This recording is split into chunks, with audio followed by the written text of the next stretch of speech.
me here against my will. Never ask questions, shoot to kill. Built this country with our hands. Label me 3/5 of a man. All we've ever known was pain. Mixed with thunder, mixed with rain. Our strength in God's love. New day, your time. We will never be slaves again.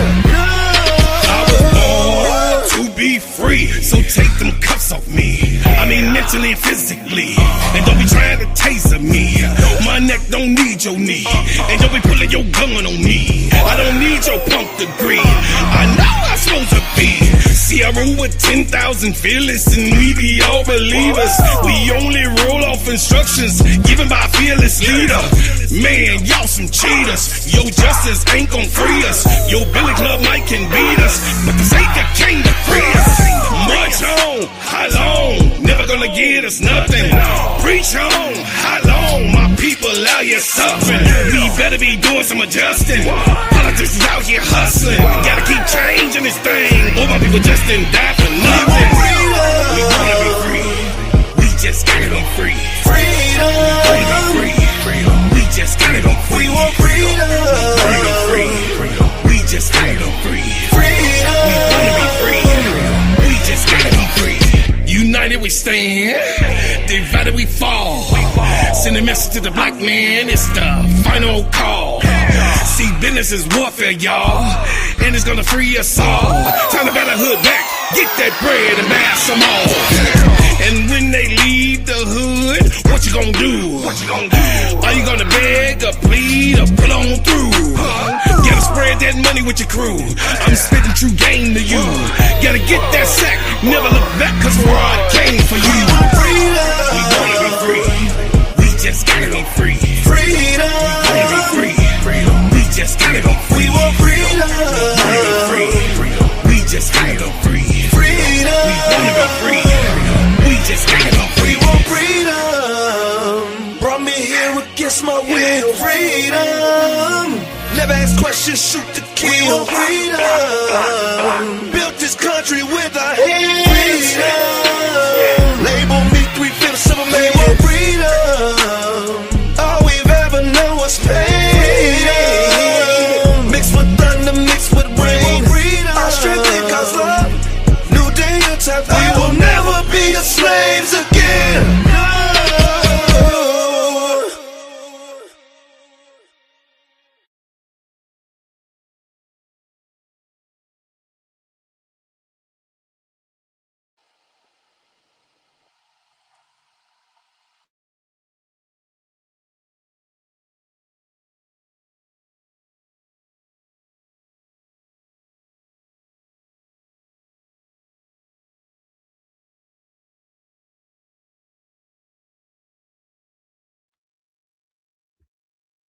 Hey everyone, how you doing? Bro Claude is speaking in silence. He don't know yet. Y'all come on. There he is. He there. We will never, ever be your slaves again. We will never, ever be your slaves again in this country. We are here. We are here on the Crash Out Room Show to bring you information that you know that we all need to have. But first, welcome to Steady Serving Sports, ENT, Cut That Ish, Real Talk Sports, and of course, Court Vision with So Pretty Tony. But welcome to the Crash Out Room. This is a place where you can get off in the chat as we get off on the panel our thoughts of the day. Our topics and our subjects are all about reality of what's actually going on. But we are here. We are here as an extension, a Simply Ball Dropping podcast with my main man, K-Sap. Thank you, K-Sap. And this is the Simply Ball Dropping Podcast Networks. Listen, we are about unity. And unity is the biggest thing that Black folk have a problem with.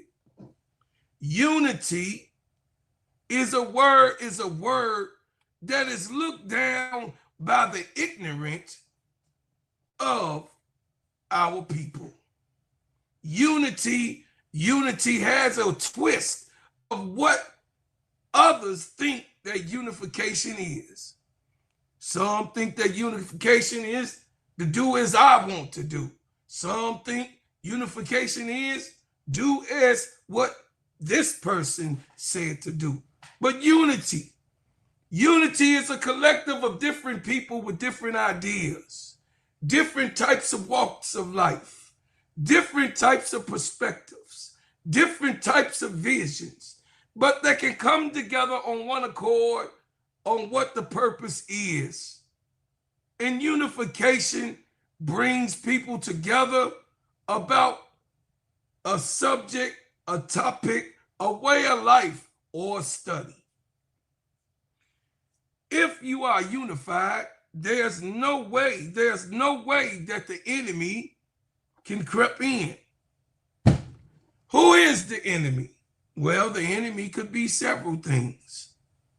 But if you're not able to acknowledge that you have been touched or tapped or tricked by the enemy, you cannot comprehend anything that I'm trying to relate to you.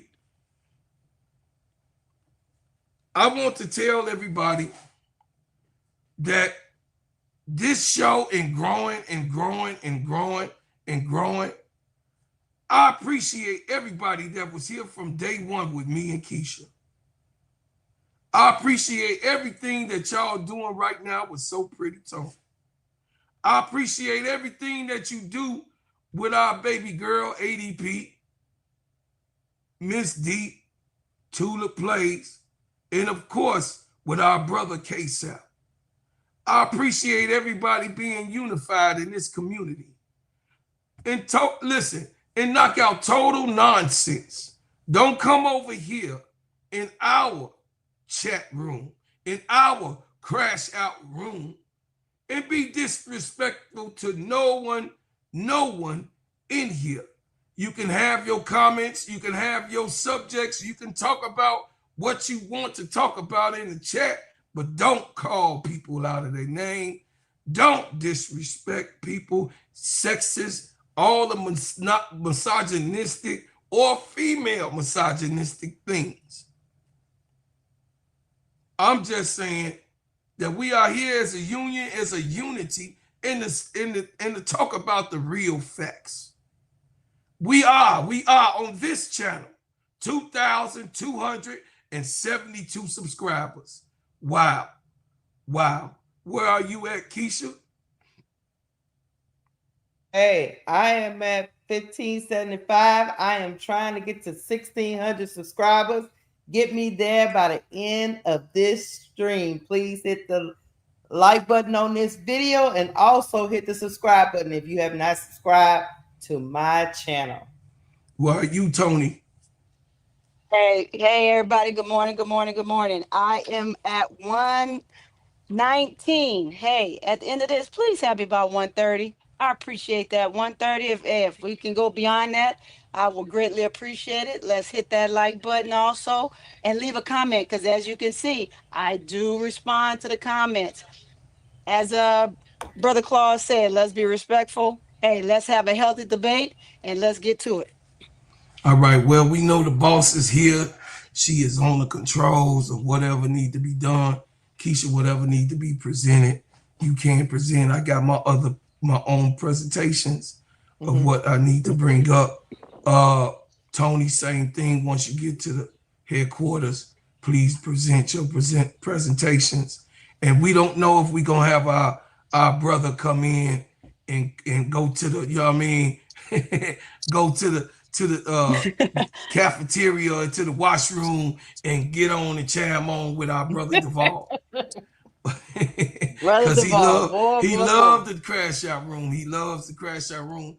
But first, we're going to do some maintenance. Hey, Sister Victoria in the dark with a smile. Brian Lewis, as always. My sister, big girl who got a big heart. Yes, ADP is in the building.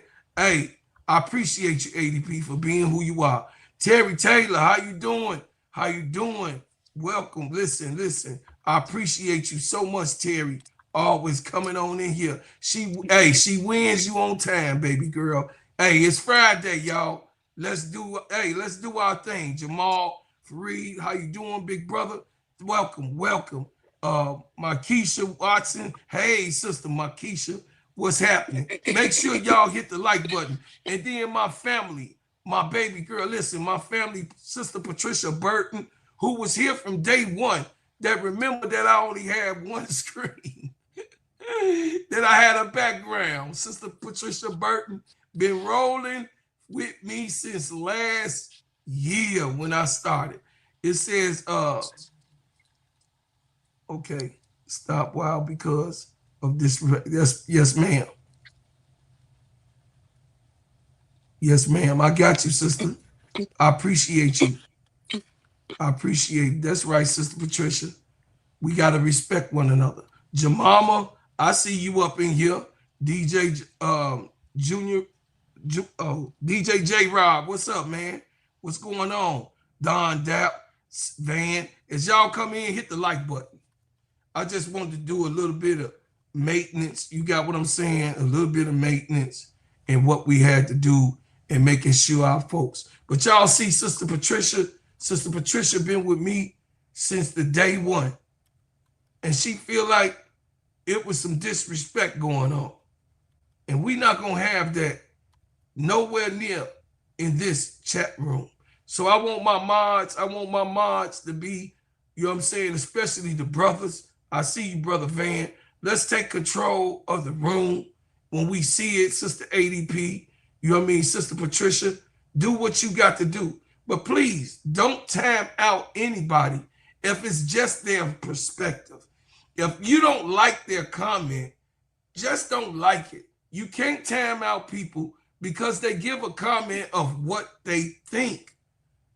If they don't think like you, I just said in my whole soliloquy and opening, we are different people. We don't think the same, but we have one accord to have one, that's right, thing in mind, and that is unity. Please don't time out people unless they disrespectful, like my sister Patricia had pointed out. All right. So go ahead, boss. We are in here to talk about a subject which everybody been waiting on, and that is Angel Reese, critical moment of what she's in the news about right now. Mm-hmm. She has been the last 2 days. Of course, we know how they always attempt to drag down Angel Reese or to drag Angel Reese. That's right. And what we know that they always so happen unintentionally, they always have her on the bad side of things. But she was yesterday highly criticized, which everybody know that once Angel says something, anything, small thing, Angel Reese her feet is put to the fire in crucifixion as if she hates being a responsible adult in life.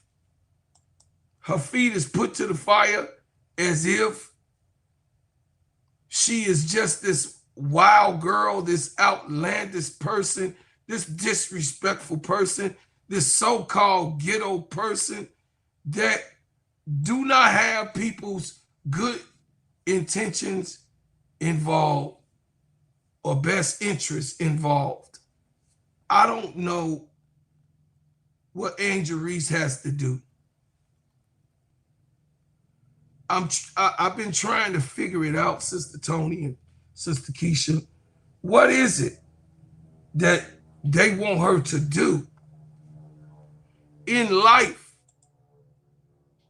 as a 23-year-old young lady who became a professional basketball player. I believe, sister,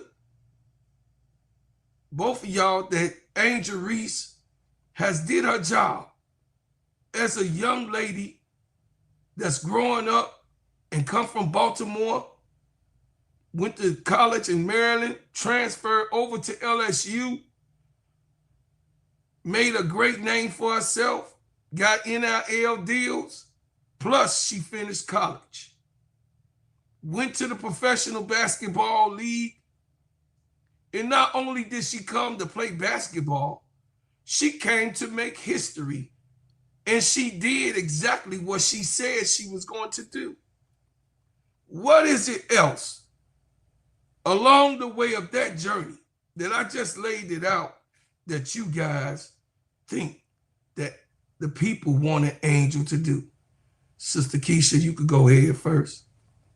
Well, I would say this: they they consistently want this young lady to just be quiet and dribble. Pretty much is what it boils down to. She's not supposed to speak her mind. She's not supposed to talk about what's going on in her own organization, even though everything that she said, we have said relentlessly on all of these platforms for the whole season. Somehow, when she says it, it's a bad thing. It's not a bad thing to be transparent and be open um, with people. Now, when you take the transparent and be open with people, you have to know that some people do not want transparency. They pretend like they want it, but they don't really want it. They want you to sit there and give them a lollipop dream. So everybody's going to respond to that type of directness differently. Some Mm-hmm. people like to be lied to. My Mm-hmm. mama told me that as a young girl. Some people like but want to believe the lie and be a part of the fairy tale. And Mm-hmm. sometimes when you pull people out of the fairy tale, they resist. And let's be clear. They don't hate the message, bro Claude. They just hate the messenger. And that Mm-hmm. and that's not that wasn't gonna change. That wasn't gonna change because they don't like Angel Reese. When you don't like someone, Mm-hmm. everything they say, whether it's good or right or indifferent, you're Mm-hmm. gonna poke holes in it because you just don't like that person. Mm-hmm. Because you have something wrong with inside of you. Mm-hmm. Because Angel Reese really and truly was only talking from a basketball sense. And the trip part about this whole thing is they have asked her repeatedly to try to keep it basketball, right?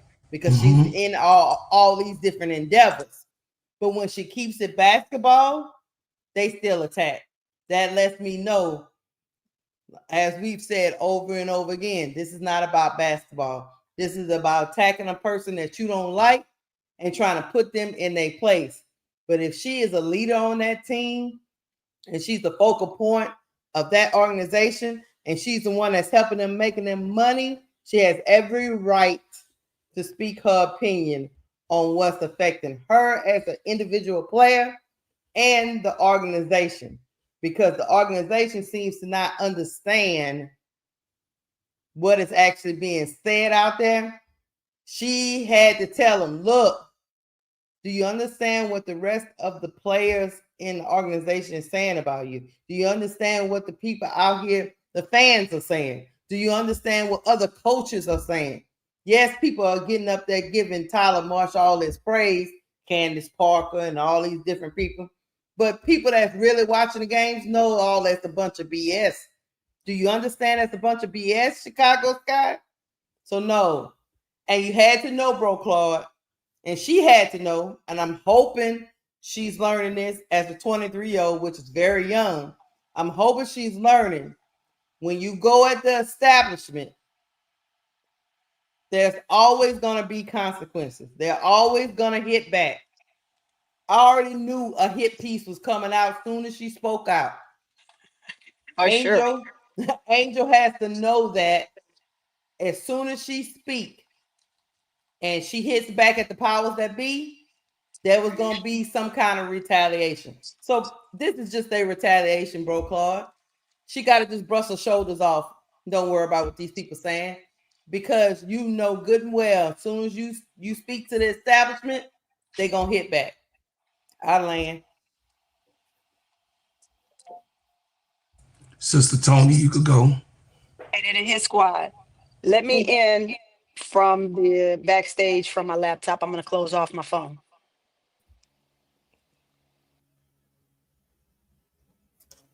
All right. All right, everybody, you can hear me? Yeah, I can hear you. All right. So to reiterate what you just said, for every action, there's a reaction, right? And so the reaction is what we saw. They're going to put out whatever they want to put out. They wait, they sit back, they wait, and they listen to see what Angel Reese is going to do next. That's the whole idea of we need more access to Angel Reese. Remember that? She needs to be more media available. They want her to do that so they can always come out with a narrative. Always speak on what they think is that will spark up something, right? Because controversy, Angel Reese is controversial, and Caitlin Clark is our golden goose, right? So in order to keep that going, they have to wait for her to say something, and they need her to be accessible so they can kind of nitpick and say certain things. That's one of the main reasons I can say that Ariel Atkins is really needed with Angel Reese, because she has those conversations with Angel Reese to kind of keep her grounded. But when they are not together and different things like that, you have moments like this. I put my phone on silent. But let's just go back to her whole trajectory, the whole trajectory of Angel Reese. On-court highlights. Reese has continued to be that pillar, that's that statue force out there, with having rebound statistics sustained at 12.6 to 13.6 rebounds per game. If you go back and look at her college days, again, this nothing new, but you let the media point it out that that's all that she can do. Impossible. In college, let's take her first year with LSU. She averaged, on average, anywhere between, 19 to 20 or 21 points a game. That was on average. Then you take her last year with LSU, and she deferred, and she only had 19. That's what it was. She was 20 points per game. And then the last year, she was 19 points per game. But she deferred because she had who? Who did she bring in? Bro, Claude and Keisha. Who did she bring in that next year? Anissa Morrow. Yes. So in order to make sure that Anissa would be able to be her, Haley. Sometimes you have to defer to make sure everybody's eating at the same time. She could have continued to be the dominant force and continue to be the leading scorer of the team and continue to outshine everybody in the number margin. But she's about team first. And why bring her into the professional league and tell her that she needs to be extremely humble? She is humbled, but she's doing it in her own way where she wants to win. And there's nothing that we can take away from her when a player wants to win. You want to play on your team that want to win. Right now, she's averaging 14.7 points a game and 3.7 assists a game, right? Whereas last year, she averaged almost slightly the same. I think it was 13 points a game and 2.7 assists or 1.7 assists a game last year. So you could see the significant growth of her from one year to the next, but you can't give her flowers. When are we going to do that? All we're looking for when this young lady speaks, step on the court, or even her presence, we're looking for her to falter in some type of way. We're looking to put her in a position where we have to vitriol her at every turn. But it takes casters like us and those else that are out there that are on her side, that are speaking out on her behalf, to continue to put it out there that we have to stop this at some point. But these commentators, that's what they want to do. These analysts, that's what they want to do, versus allowing her to just be a young player that's growing. She has to grow even in the media aspect. So when she becomes silent and she doesn't want to say anything, now you're saying that, oh, she ain't got much to say. What is wrong with Angel? That's what she needs to do, shut her mouth. But why should she shut her mouth? She's a player. She's passionate about the game.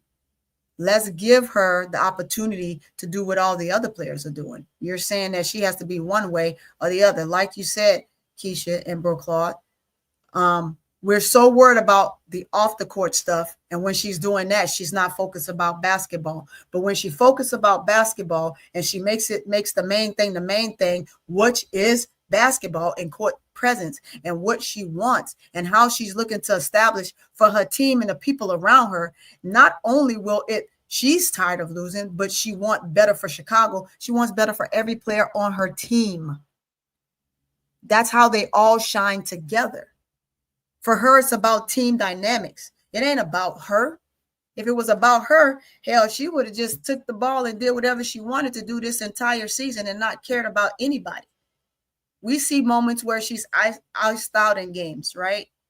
They just kind of look her off or look away. Are they doing it intentionally? I'm not on that court. I know what I see on the outside looking in. I don't know what they're thinking on the inside. I don't know their conversations on the inside. But if Angel comes out and say everything is Gucci and it's grand, then I'm going to go with the fact that she says it's Gucci and it's grand. But we know the difference when they're playing on the court. We know the difference with the media when the media is trying to paint a narrative. We know what they're saying when they're asking dumbass questions in the post game interviews. We know it.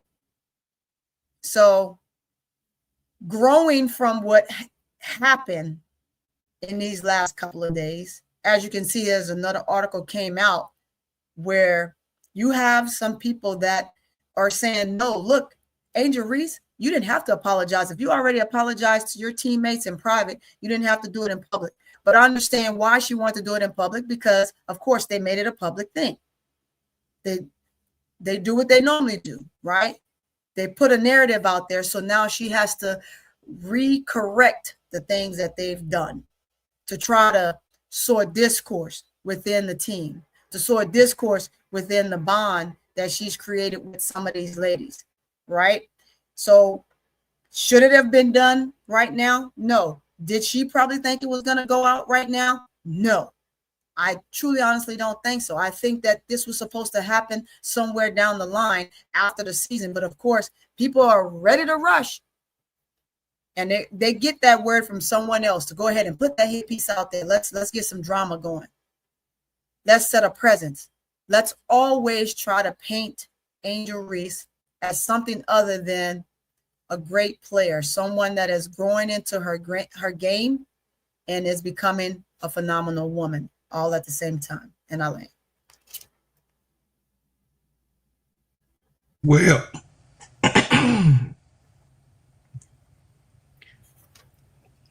Well, for me, it ain't that easy. It ain't that easy for me. It ain't that damn easy for me, sister. Because Angel Reese, goddamn it, what can you do? How can you ever say what the fuck the problem is? Why it got to be panties and drawers, underwear in the ass when somebody's telling the goddamn truth? All she's trying to do is win. All she's trying to do is win the right way. And it seems like every single time every single day, every time that this girl opens her goddamn mouth, it's a fucking problem. It's a problem. Every single expression. She can't look this way. She can't roll her eyes. She can't look in the sky. She can't turn her head a certain way. She can't move her goddamn hands. She can't disagree with no goddamn body. She has to work fucking perfect. She ain't fucking Barack Obama, and his ass wasn't perfect either. But he had to walk a different line, a different line. This is what we was expected to do as black folk. Shut up, nigga. Tribble. Like Sister Keisha said. Shut up, boy. Shut up, gal.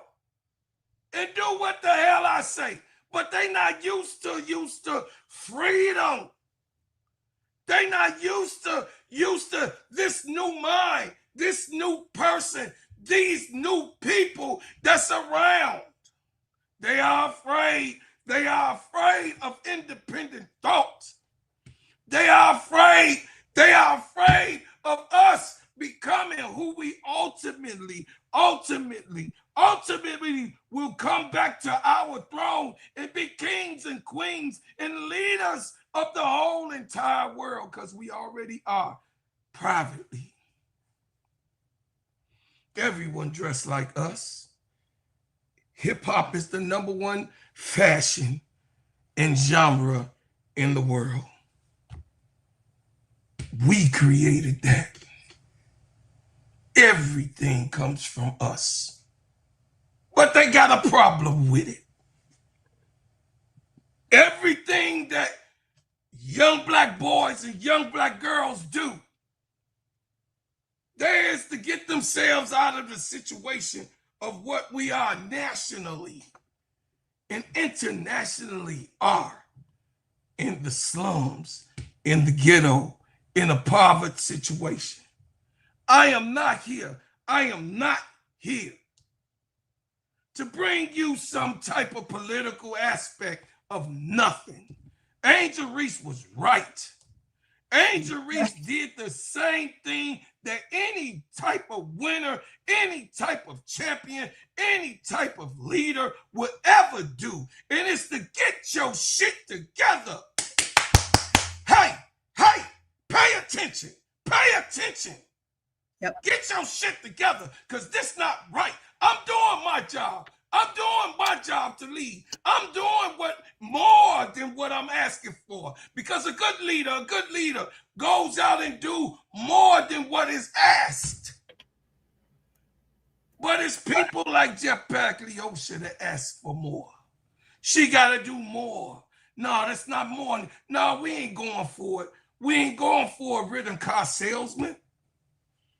We ain't going for a Jeff Pagliosha, not us in Chicago, not us who are Chicago Sky fans, and not us that are that Angel Reese supporters.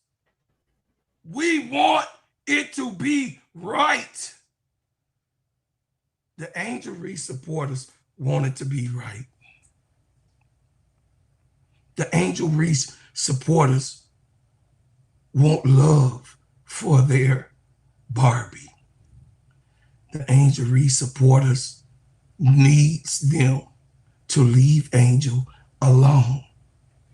The Angel Reese supporters just want Angel to be unapologetically Angel. Mm-hmm. Here's a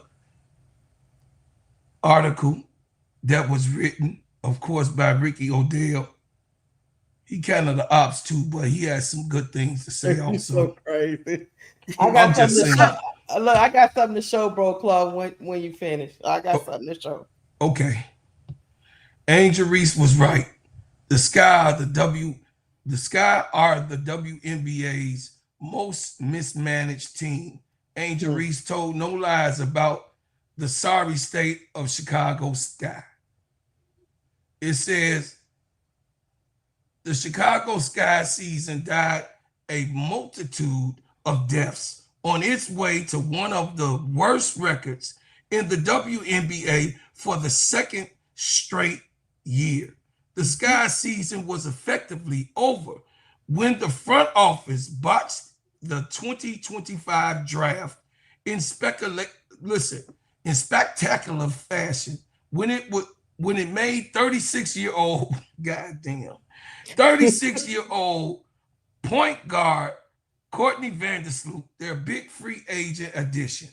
Again, when Vandersloot suffered the season-ending ACL in early June, and once more when Angel Reese got hurt just before the All-Star break, leading to a 1-9 stretch in her absence that saw the team lose by an average of 21.7 points a game. Damn.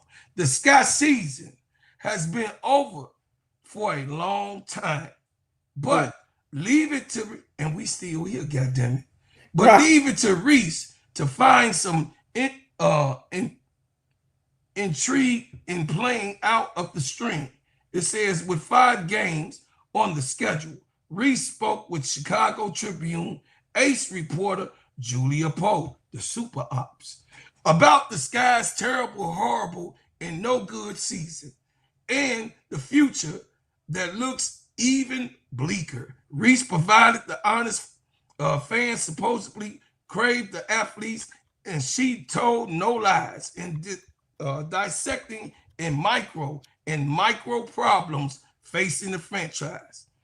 I'm not settling for the same shit we did this year. Right. Reese said to the Tribune on the team's lousy offense, we have to get good players. We have to get great players. That's a non-negotiable for me. I'm willing and wanting to play with the best, and however I can help to get the best here. Do y'all fucking understand what the shit? She just said, and however I can help to get the best here. That's what I'm going to do this season. Did you hear that? So all y'all ones that say she finna go, she just told your ass that she gonna be here next season. Okay? So cut that shit out.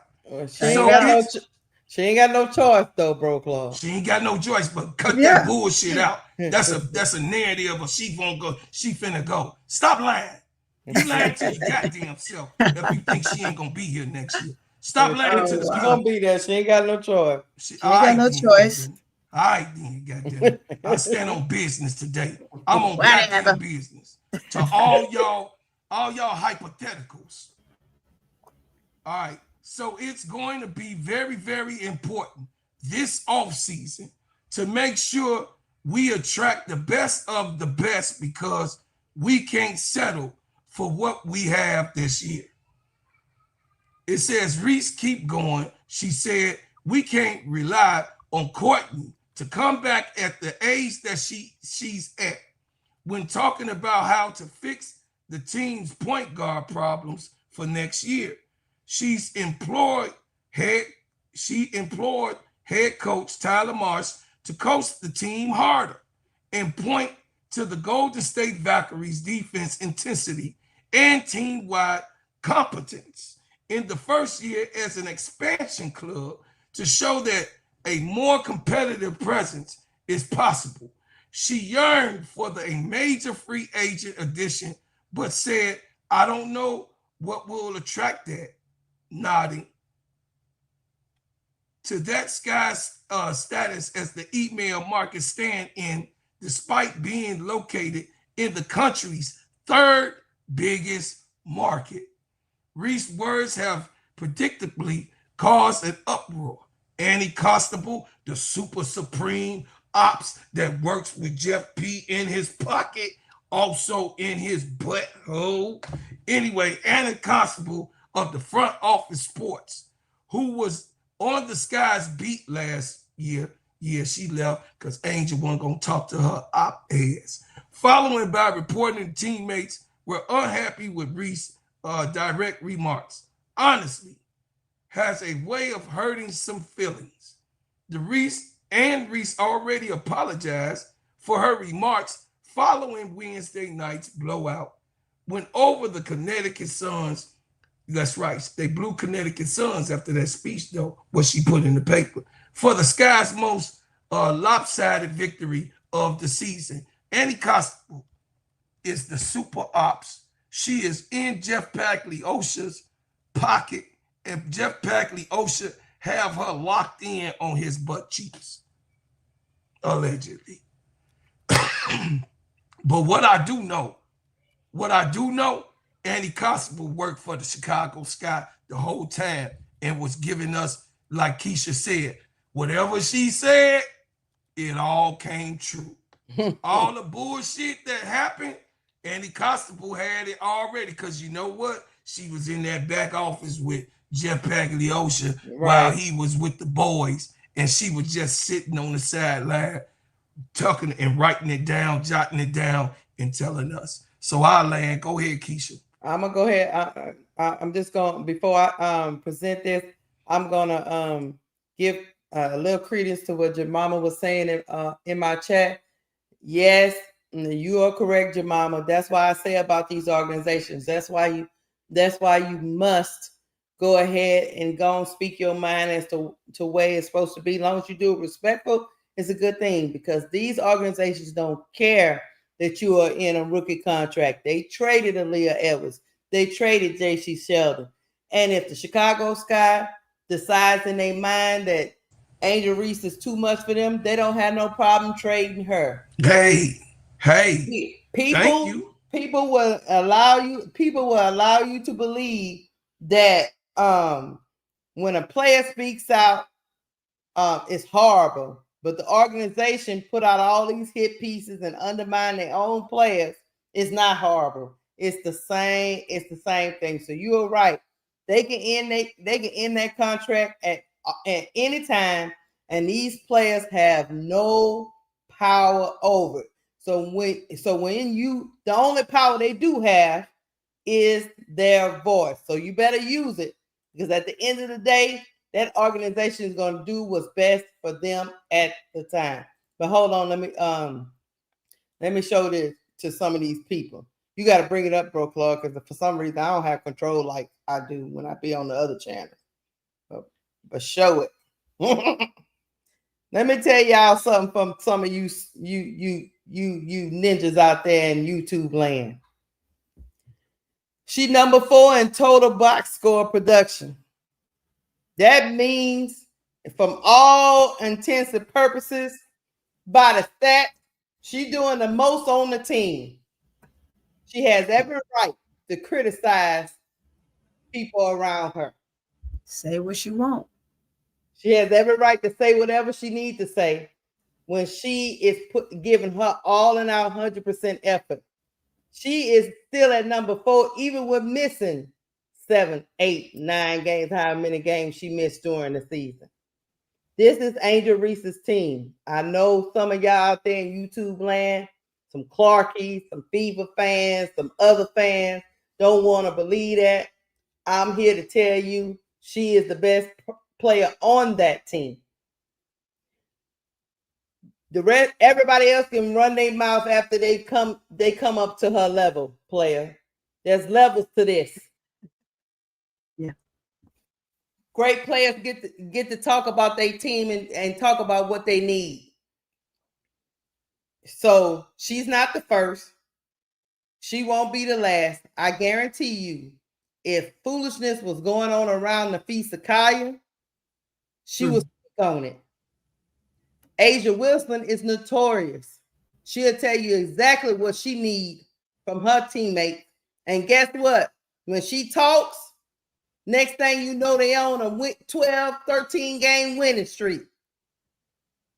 She don't care whether your feelings get hurt or you feel like you feeling some type of way. Play better. I'm trying to play better too. Yes, I have mistakes as a great player. Even Asia Wilson makes mistakes in games. Even Asia Wilson have bad games. But you'll never hear nobody saying that she's not giving 100% effort. You'll never hear nobody saying that about Angel Reese. I've heard throughout this whole season that even their coach, because y'all didn't criticize Tyler Marsh when he came out there and told y'all his team didn't give effort.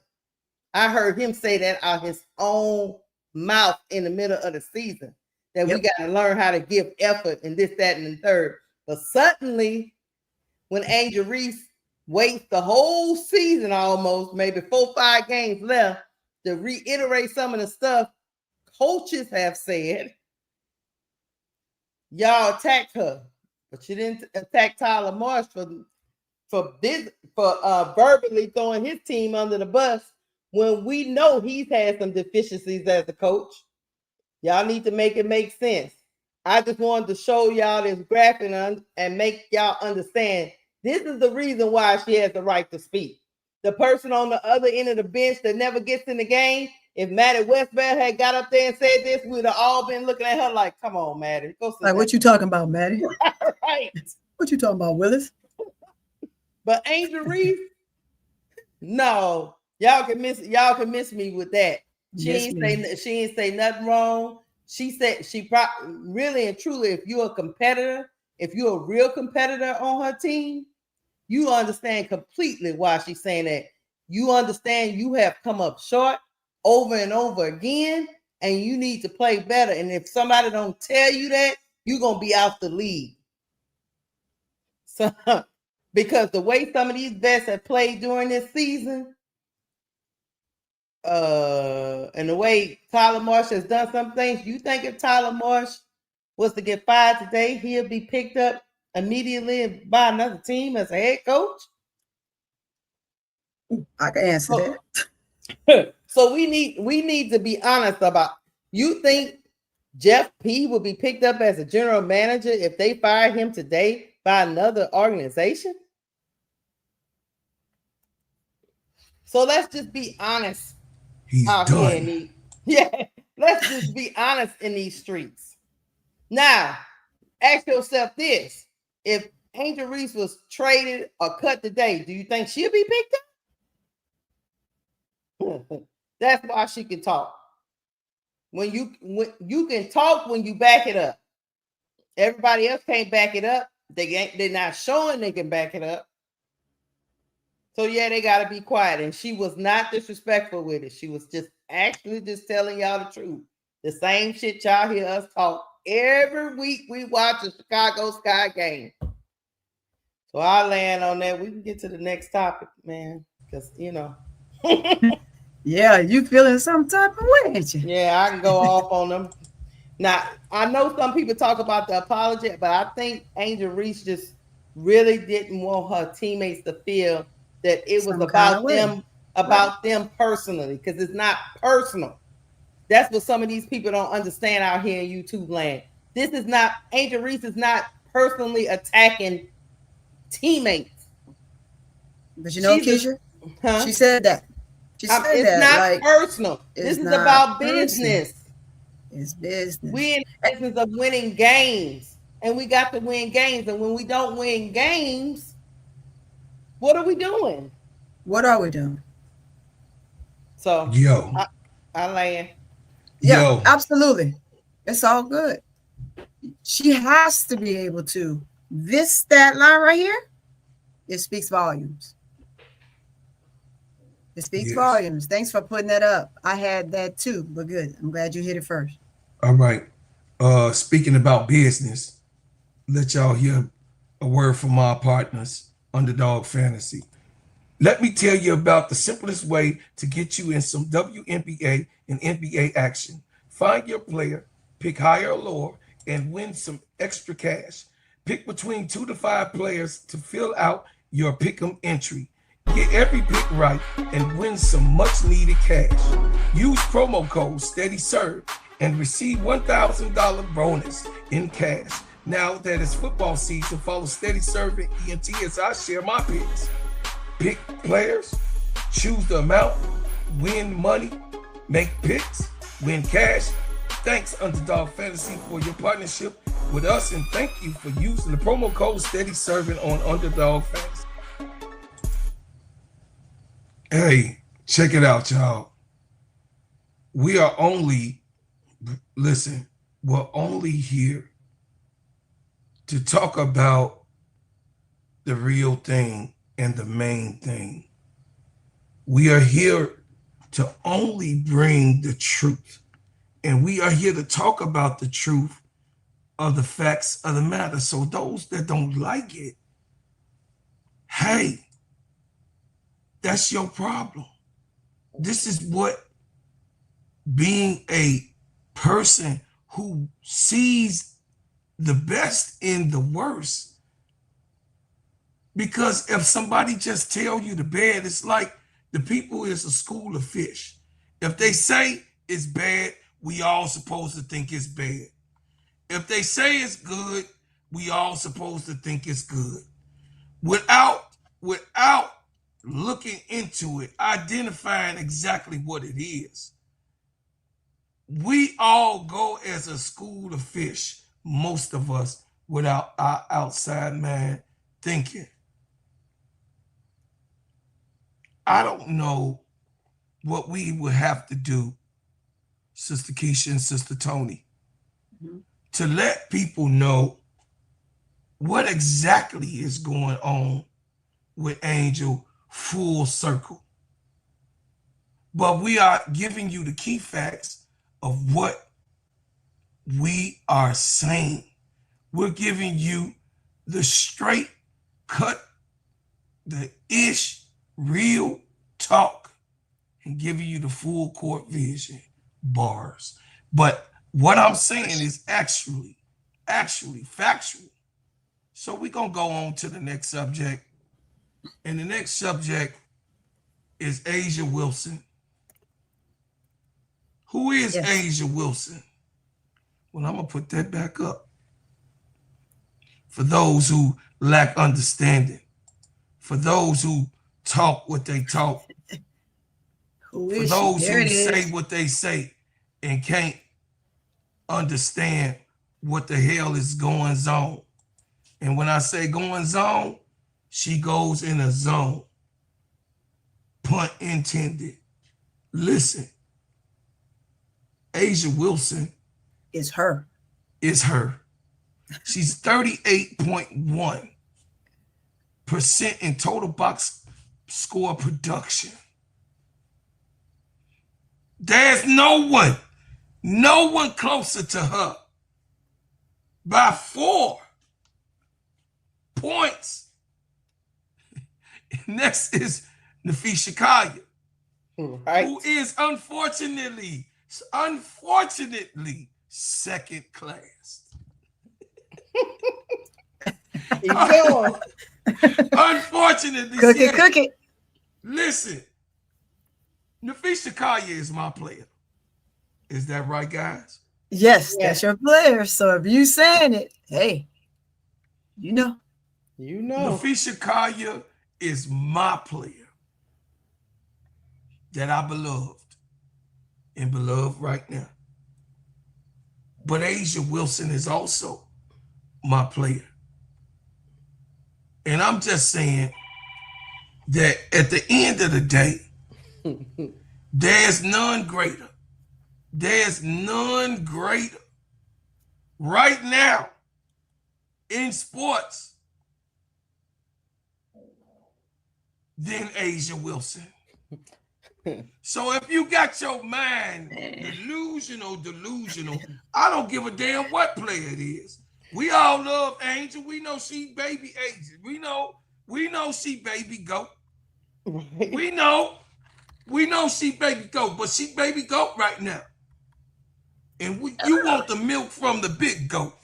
Right. You want that real big, thick goat's milk that come out of that, you know what I'm saying, that udder. You saw it. That udder. You know, when that udder gets squares and that nice cream come on out for you to drink to help your body. This guy. Yeah. Right. She is that. And that's why my players over here excited about what I'm saying. Because Asia Wilson, we saw last night a demonstration We saw last night listen, a shut your ass up moment in basketball. We saw a be the fuck quiet moment in basketball. We saw last night that somebody on the basketball court, some female, somebody said, I am what I am, and I am her. There's none, no player, none From the Himalaya. in the history, in the 28 years, got that total production about themselves. You could go to all of them, go through the annals of time. Go ahead and look. Go ahead and try to dig. There's none that dominates like the one. She is the one.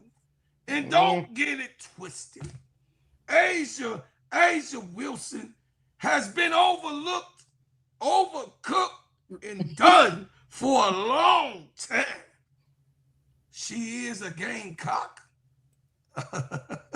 And y'all know I'm glazing. Yeah. I'm going to put the honey on the biscuit for you. I'm going to make sure that the chicken got the right type of sauce on it. Not too tingly, not too sweet.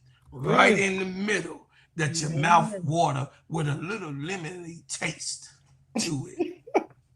I'm going to fill your belly with the woman who is undoubtedly the Michael Jordan of the WNBA.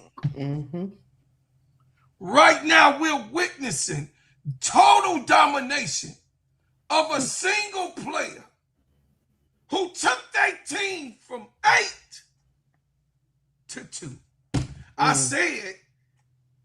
said, well, Tony was really very optimistic on the goddamn dream. But Tony, I said what I said, goddammit. And I stood on the shit.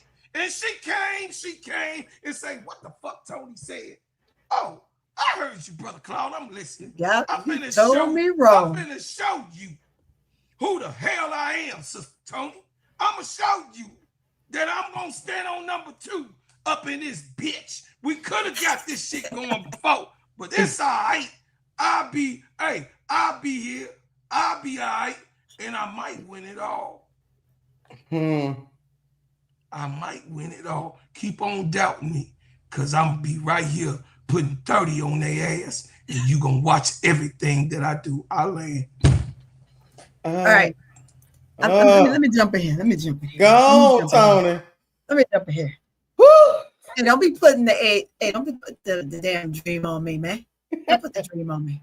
Oh, Look, I'm just saying. Let's keep it above. The dream has been a great story, Tony. I mean, it has been a great story, but don't put them on me.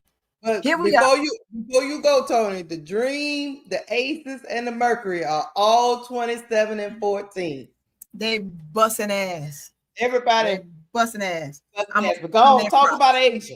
I'm gonna give them their props. I'm gonna give Mercury their props, right? Mm-hmm. They are doing a phenomenal job. I'm gonna even say LA, they coming along, right? Mm-hmm. From All-Star, after All-Star break up to now, they're doing their thing. I ain't gonna take nothing from them. But Asia, oh my God, you ain't lying, Brother Carr. When I said, she said school is in session last night, school was in session. That takes me back to last Friday when we talked about Defensive Player of the Year. Where is Angel Reese sitting? I just want y'all to marinate and look at that. Big goat, baby goat. Big goat, baby goat. Let it sit in. Asia said, I am her. And I'm going to show you why, Phee. I'm going to put you in this blender and see if you can get out of it. Phee had no answer. None. None. She even undercut Asia a couple times last night. Asia's like, get off me, tick. It's like a little flying little wasp nest going around there. Phee doing her, and she's been great this year. But God dog it. Asia goddamn Wilson. Can't take nothing away from that girl. My God, my God. 32 points, 20 rebounds, 5 assists. That's on average. That's on average. Can't take it away. Anybody with a stat line like that, I don't care what you say, automatically MVP. Mm-hmm. Automatically. Phee, you did well, but the shit is over.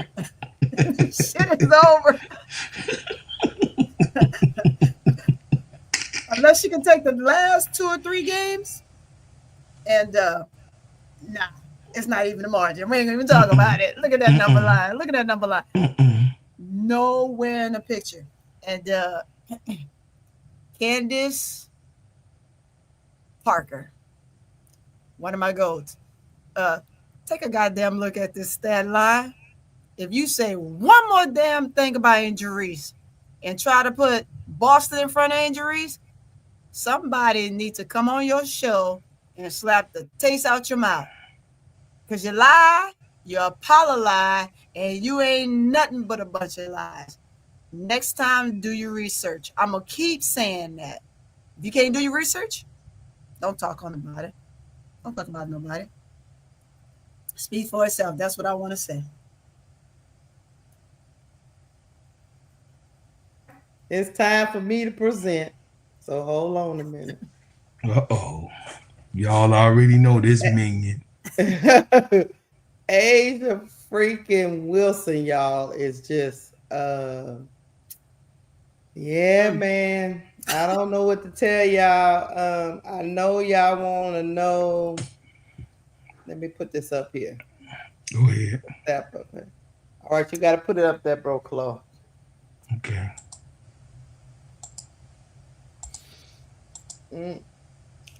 Asia Wilson, while Phee was sitting on her couch, nursing her injury, hanging out with the stud buds, doing the dance, singing a song, wearing the stud buds chain. Not too much. While she was wearing the stud buds chain, bling bling chain around her neck. Asia Wilson in the month of August had 25 points a game, 11.8 rebounds a game, 1.4 steals a game, and 1.8 blocks a game, with 49% shooting. Asia Wilson was the Western Conference Player of the Month, most Player of the Month honors of any player in WNBA history. Blow it up. Blow it up, Keisha. Blow it up. I'm Enlarge here to that. tell you, Phee. Whoo! There you go. It is over, Phee. Phee, I love you. You came out from Unrivaled with a lot of momentum. A lot of momentum. And I said mid-season, I kept asking the question, was the injury of Phee gonna hurt her down the stretch? And people kept saying, no, it's Fee's year. Mhm. No, she's been a peg that's the favorite since the beginning of the year. They're not gonna change their mind and blah blah blah.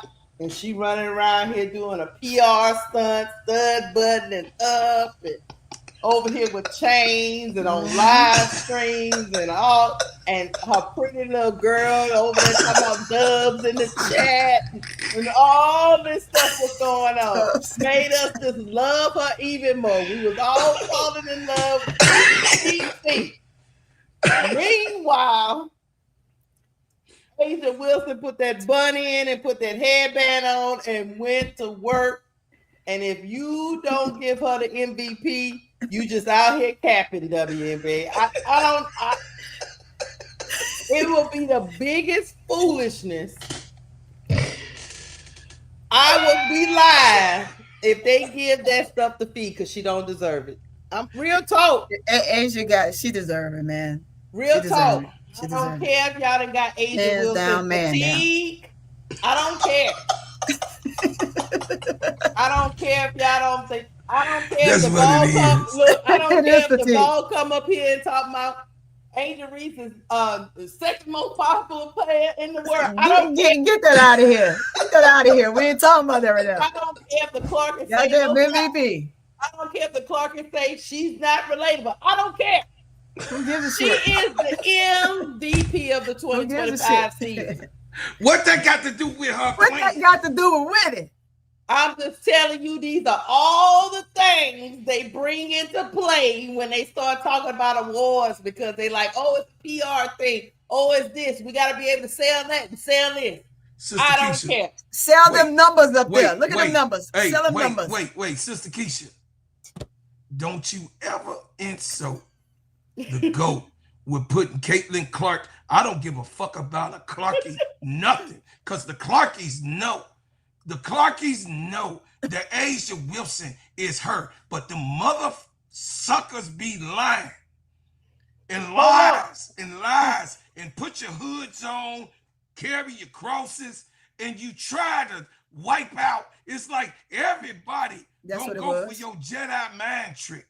But look, the numbers don't lie. You can't men lie, women lie, but the numbers don't lie. But numbers don't lie. Hold on, bro, Clark. AL504 had a question. What was the question? She says, is Phee still hurt or is she still injured? Guess what?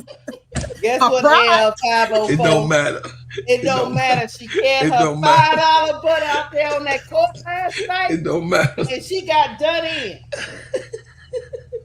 You saw it in real time. Watch the game, go watch the highlights, go watch something. But she got done in. They went head to head and she was done in. Hey, Keisha, was she hurt the first game she came back and she put up 32? That was Phee. So let's not ask that question. But Asia looked at her from across that court and say, they say you the MVP, I'ma show them tonight. She yanked the chain. She said, give me this motherfucking chain that you had on there. Sweatpants. So she said, give me that goddamn chain. I don't care if you had your baby in your arms. The one way is sweat. Hey. Jogging suit. She all about business. She said, I'm an LSU Tiger fan. So I have a predisposition to be hating on the Gamecocks. It's embedded in me. It's all right, though. But guess what? Asia Wilson is her. If you hate on Asia Wilson, something is wrong with you. There's nothing wrong with Asia Wilson. Something wrong with you. That's right. So, Phee and Stud Buzz and Coach Reese. God damn. Y'all just, I'm sorry. Y'all lost that award. Look, and let me tell you something. Y'all had a great next year. Y'all had a great campaign. Y'all did a good politician move with trying to put Phee up there. It was a good campaign. Y'all ran it to perfection. We love you, Phee. We love you, Phee. Y'all made me in love with Phee even more. It was a great campaign. We love you, Phee. But I'm sorry, when I go in that ballot box, when I go in that booth to cast my vote, they love you in the morning. I'm still gonna cast my vote for Asia Wilson. Sure enough. Okay. Damn. All right then. All right. Now, if she don't win, I'm gonna be up here like Trump was. It's rigged. gonna be rigged. You see them It's numbers? definitely gonna be rigged. I'm gonna say it's rigged. It's rigged. It's rigged. I'm gonna say it's fake news and it's rigged. That's my Then thing. that's when you I can like say, "Hey, they did it for PR." Yeah, right. I'm gonna tell you it's Phee rigged. Asia, Phee Asia. Come on. I'm gonna be like, whoever counted them votes, y'all need to go get some laws in Y'all place. better stop smoking the wrong stuff. No, there's some lying going on. So it is what follow it is. line. But Phee, please don't take this as we don't love We you. 'cause love we you, love Phee. you, Phee. We love you. But Phee, I'm sorry. Your girl brought her team back from the brink of destruction. Yep. Mhm. Love you long time, Phee. We love you long time. This just The ain't it. storyline. Asia Wilson latest news include her performance in the Las Vegas Aces win over the Minnesota Lynx on September the 4th, where she recorded 31 points to lead the team to their 13th straight victory and second place tie in the WNBA standings. She is now the favorite for the WNBA MVP award, having overtaken the Phee in better odds. Additionally, she has named the August Western Conference Player of the Month for dominating play throughout the month. The MVP favorite, Wilson is now the betting favorite for the WNBA MVP award after leading the Aces to a 13-game winning streak. She was named the August Western Conference Player of the Month for dominating performance, including averaging 25.5 points, 11.8 rebounds, and 1.9 blocks per game during the last time. Wilson leadership was crucial in the Las Vegas Aces record 13-game winning streak, which moved them into the tie of second place in the WNBA standings. Game on September 4th, she scored 31 points and 8 rebounds in the Aces 97-87 victory over the Minnesota Lynx, a game that secured the historic streak. Key stats and records: 30-point games. Wilson tied a WNBA record for 30-point games in a single season during her performance against the Lynx. She recently became the fastest to second youngest player to score 5,000 career points. God damn. Listen, y'all can say whatever y'all want to say about Maya Moore, and I love her too. But Maya Moore ain't had nothing on this girl right here. Nothing. Hell no. Nowhere near. She's Maya Moore and the Phee Moore. But not Asia Wilson, you guys. Asia's different. There's none like her. There's none like her. She's very different. She's very, very, very different. And I want to tell everybody, listen, you can have your player. You can have your player. Which y'all know is Phee. Phee is one of my players, but y'all also know I'm a Gamecock. So I didn't want y'all to be getting on my case all year because Asia was doing what she was doing and they was having a losing record. And y'all know that I'm hurting on the inside when Asia don't do well. Okay? I'm hurting on the inside because I know that Asia was well prepared. Leading the case of Don Staley's preparing bigs. She's very much well prepared, and it took her time to be the GOAT, y'all.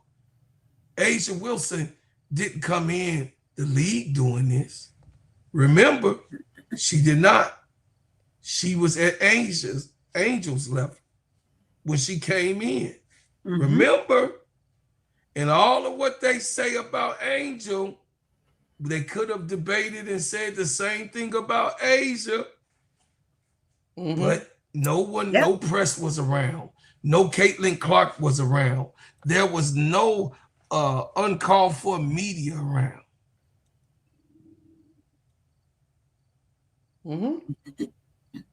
I'm just saying what it is true. Sierra said, Bro Claude, Maya Moore GOAT more than the GOAT, your GOAT, though. No, Maya Moore could never score and do what Asia do in domination. Maya Moore can score, Sierra. I agree to disagree with you that Maya Moore never dominated like this. Go look at the production record. Yeah. Go look at it. The production record tells you everything that you need to know, baby sister. The production record. There's no one that has done this in 29 years. No one. You could go and find it. No one has this type of box score. No one.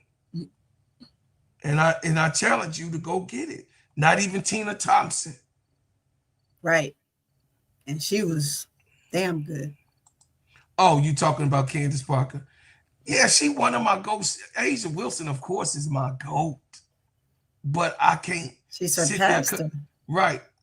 You know I'm a Gamecock, so you know Asia is my GOAT, but Candace Parker is my GOAT in Chicago. Yes, Maya Moore did surpass Candace Parker. I mean, Maya Moore did come in and set a standard for Candace Parker.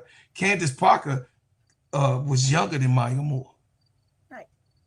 So, Sierra, you can't put Maya Moore and Candace Parker together because Maya Moore was there first.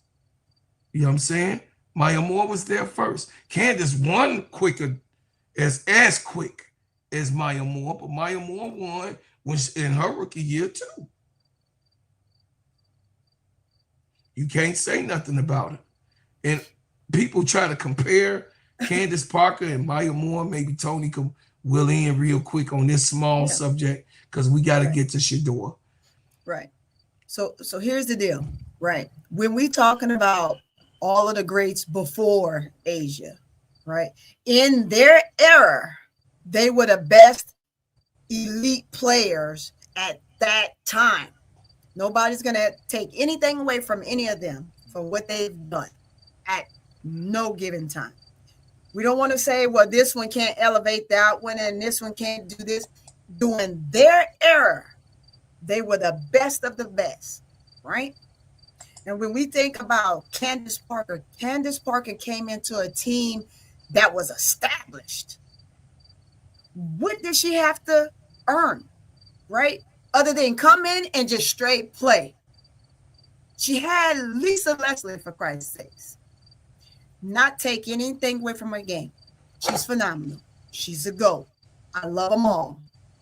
But during their era, during their time, they were the best. This is a new day. This is a new era. And if they were here during this time, in this era, with Asia Wilson, Nafisa Collier, and still doing what they did, then we can have a conversation to see how will they measure up. But I'm not going to measure any of these ladies up because during their time, they were the best during their time, during their generation. This generation is a different breed. They're monsters. They were GOATs. They're becoming GOATs. Asia is already a GOAT, and she still have years under her belt. So, by any means, we'll agree to disagree. If you don't agree with what I just said, cool. But during their era, that's what they were. Will, I'm talking about the rise of Candace Parker. Yes. I'm not talking about she was before. No, she wasn't. No, Be Will. Here's the debate. Maya Moore came and left. Listen, Candace still was here when Asia came in. Candace was here. And they played together. And they played together, B. Will. What are you talking about? I'm talking about she came in and she left, okay? But we talking about a long run by Candace Parker, who continued with what she was doing in her career. That's what I said before. I said Maya Moore was before, meaning that she came in that gap of time, did what she did in that gap of time, did what the production of what she's done. But it wasn't the total production of what Candace Parker came in and said. Lisa Leslie on game one. Did you watch game one when she came in as her rookie year? Game one, she had 30. Game one, the first game that she touched the court, she had 30 points.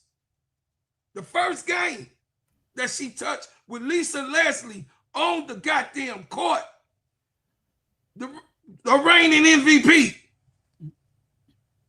So is everybody got a different type of story. So yeah, you can beg to differ, but what I'm saying is the truth. In the longness of their trial and the length of their actual career, that's what I'm talking about. Maya Moore got there first before Candace, even though Candace was an MVP in her rookie year. Maya Moore came in, took it all, and then left before Candace can go to her second and third championship. Y'all understand now? That's what I'm talking about. In the time of her second championship, Candace was the most dominant player. Facts. Most dominant player in the WNBA. That's what I'm talking about. Maya Moore was gone.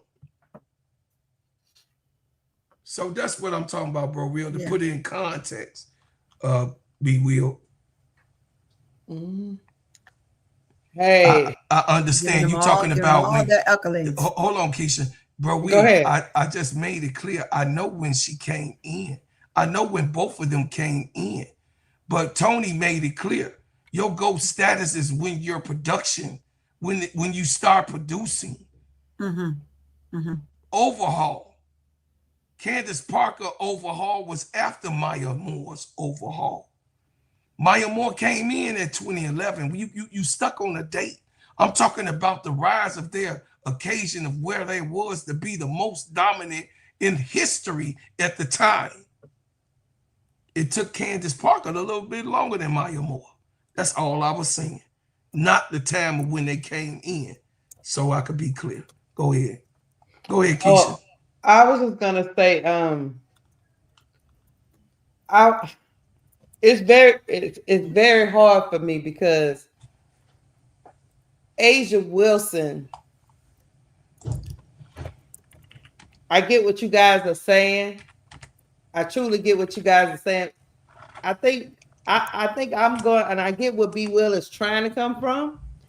What I'm going to do is I'm going to hold out judgment. You know why I say that? Because A'ja Wilson's career is not complete. Right. She's still going. She's still going. Still rising. Right.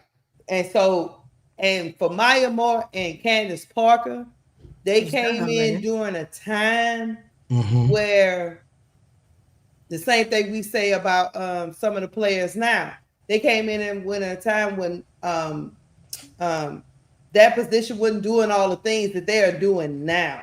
You know what I mean? It's almost like back before, like in the NBA, you didn't have to be worrying about completely about the three ball. You know, that wasn't Michael Jordan's big thing. That's right. You know, but it was a different era.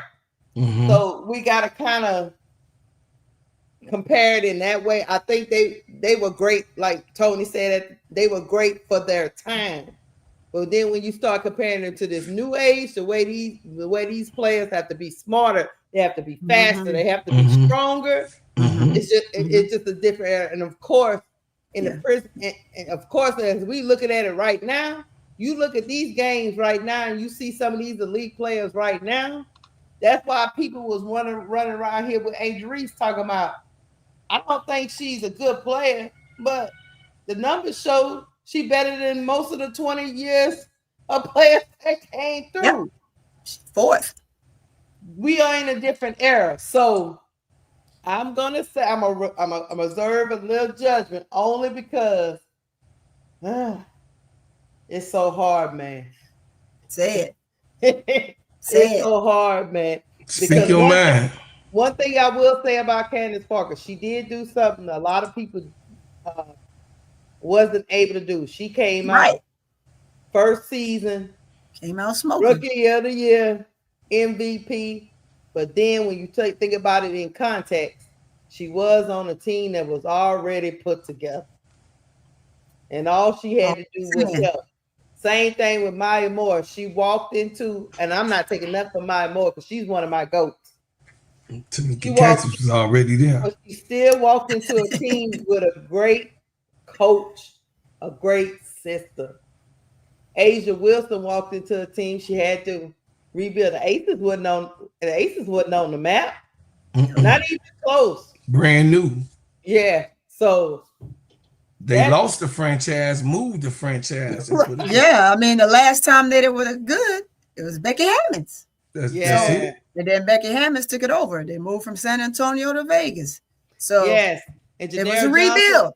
It was my team in San Antonio. Janera Johnson is right. Candace got MVP with AR numbers. That's what I'm saying. That's why I said, guys, during their time, during their era, they were phenomenal. And yes. We will not take anything away from them. Mm-hmm. Right now, it's Asia's turn. Why are we sitting here comparing the past with the present? That's I'm not right. here to do that. I'm talking about the present, and let's give them their flowers for what they're doing and what they're putting on the map and how they're changing the game. Because guess what? In the next 5 years, you're going to be saying Juju's name. Yes. Mm-hmm. So it's going to change. Yes. Yeah. Asia at that time, she may either still be playing or getting ready to retire. Yes. Right? She may want to retire on top and say, I'm at the top of my game. I don't have nothing else to prove. I'm good to go. And I'm just going to bow out. Right? Right. And leave as healthy as the day is long. Most of them, they want to leave when they can't go no more. When they about to fall apart. Yeah. They can't go no more. That's when they want to leave. Sometimes it's okay to leave on top.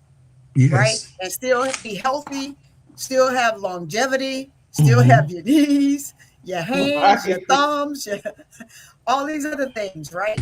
Right. So who knows? In the next 5 years, we won't even be talking about Asia if she retires, other than the fact that she's the GOAT and she's gone.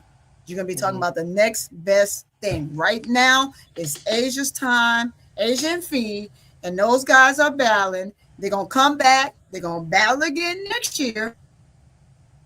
It's going to be all out war again, and we just got to let them have their time.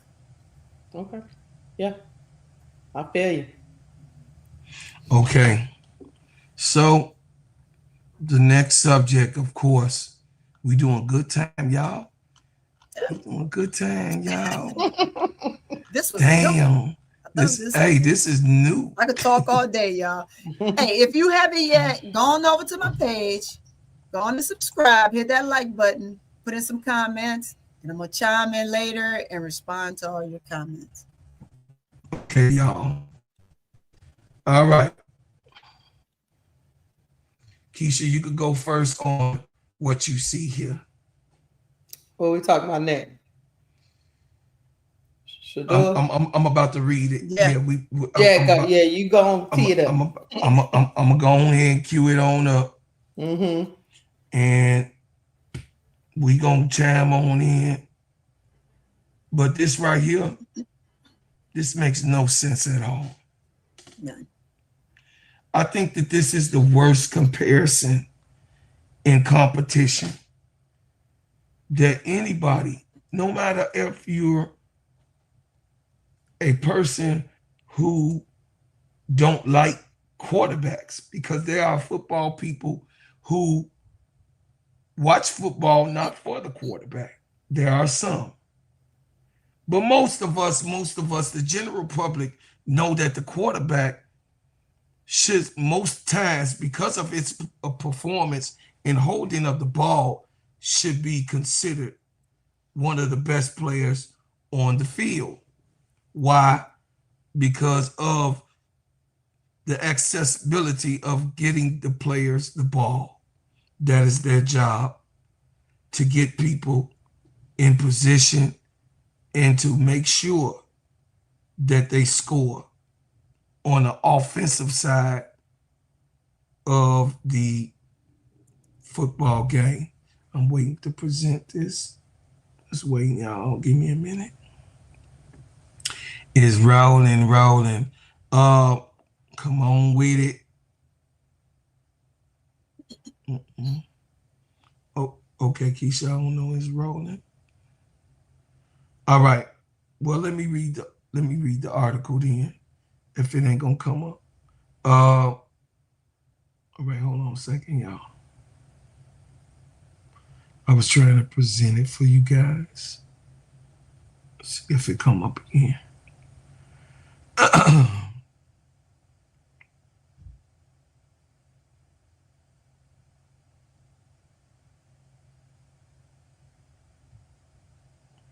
Come up.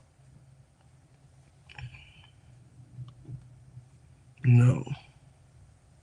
I don't know. Keisha is probably having a malfunction.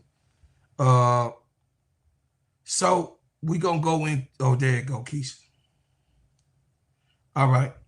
Browns quarterback Flacco Sanders have friendly wager on Delaware and Colorado game. See, the thing is this. When we look at Shedeur Sanders is probably one of the most easiest young men to talk about. Why? Because he's very warm. He knows how to speak. He knows how to talk to people. He's a humble young man. He's Deion Sanders' youngest son, and he was taught to respect the media, to respect the coaches, to respect the line of protocol, meaning someone that drafts you, respect them. But what they don't know, what they're not clear on, is the Deion Sanders comes clean on Joe Flacco as he confirms Shedeur trash talk with the Browns quarterback one. The reason why they got a problem with Shedeur Sanders challenging on the preseason grass Joe Flacco, they got a problem with Shedeur because they feel like he's an arrogant person, and they don't think that he can actually be him. It says a year ago there was a speculation of the former Colorado Buffaloes quarterback Shedeur Sanders could be the top overall pick in the NFL draft. However, after 4 extremely productive college seasons under his father, Deion Sanders dropped into 5th round in the 2025 draft and was selected by Cleveland Browns with the 144th pick. Sanders entered training camp battling fellow rookie and former Oregon QB Dylan Gabriel and a 3rd round selection, journeyman Kenny Pickett and veteran Joe Flacco. In the end, Flacco won the job, and Pickett was traded to the Raiders for the 5th round pick of next year's draft. While Gabriel is considered the backup, and Sanders is listed as 3rd on the depth chart. But still, many believe Sanders isn't ready for an NFL starter. Okay, so that's what I wanted to go. Sister Tony, is Shedeur Sanders a starter in the NFL? My opinion, no. Go ahead. I feel like he has room to grow. And I say that because I've been around a lot of quarterbacks. My son is a quarterback. He's a lefty. Um, been around a lot of camps. It's a lot of pressures and things that happen with quarterbacks. He's good. Don't get me wrong. Does he deserve to be on the field? Yes, absolutely, 100%. But if you say with the team he's on, yes, he does. But in the league as a whole, I'm going to say no. And that's my opinion. Why? Because I've had the opportunity to actually sit and be in combines, watch what they do at camps. Being a Saints fan and being in New Orleans, you get to go to a lot of open door practices and facilities. And so my son, he worked with a couple of the Manning family, right? But my son chose to go the basketball route. I think he would have did well in football, but anyway, I digress. However, it's so much dealing with that, and it's such a limited position that there's key things that Shedeur still need. It's still that he still need to do to put himself in that light that make coaches really want to stick him out there. It's not just enough what he's doing in practice, because you could do a number of things in practice with your teammates that will look good. It's only game time action when it comes to that will determine if you deserve to have the minutes there moving forward. I think that the last game that they gave him in the preseason that he didn't look well, I think that it was to shun him, and they should have gave him his last 2 minutes of the game to let him fix his errors. But that's what you're supposed to do. They didn't allow him the opportunity to do that. I think that is a piss poor decision on the coach. However, he already had in mind who he wanted to use, right? And when a coach has that in their mind, it ain't nothing nobody else can change their mind to do, especially when it comes to that position. That position is so prestige and is very limited that they have to make the right and best choice.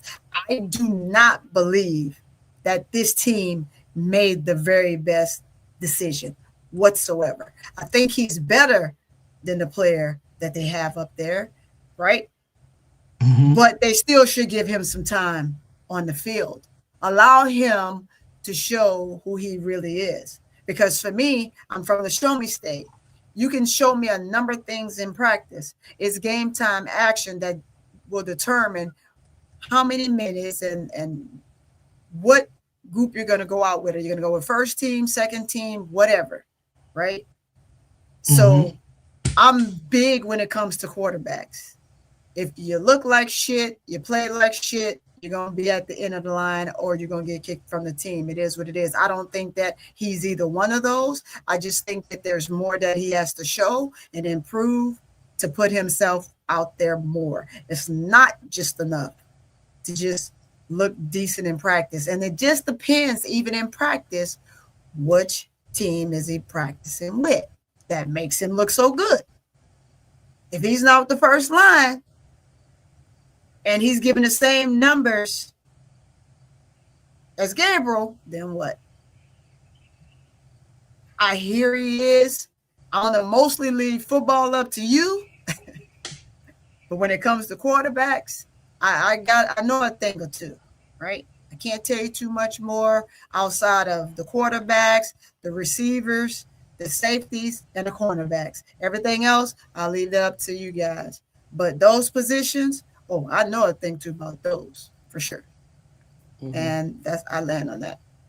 Okay, Sister Keisha, you go. So the question is whether you do I think Shedeur Sanders is an NFL starter? Yes. Okay. Yes. It's twofold. I believe Shedeur Sanders is an NFL starter. But however, I'm with Sister Tony. I think he will, especially with this organization. You have an organization, let me start there. You have an organization that drafted him that clearly wasn't sold on him. I'm gonna just state it at that point. When you pass up a quarterback for 5 rounds, and I know people give this comparison of Tom Brady and with New England, and he was the 5th round or 6th round, whatever he was. But when you pass over a quarterback, that means you're not sold on their projection on your team.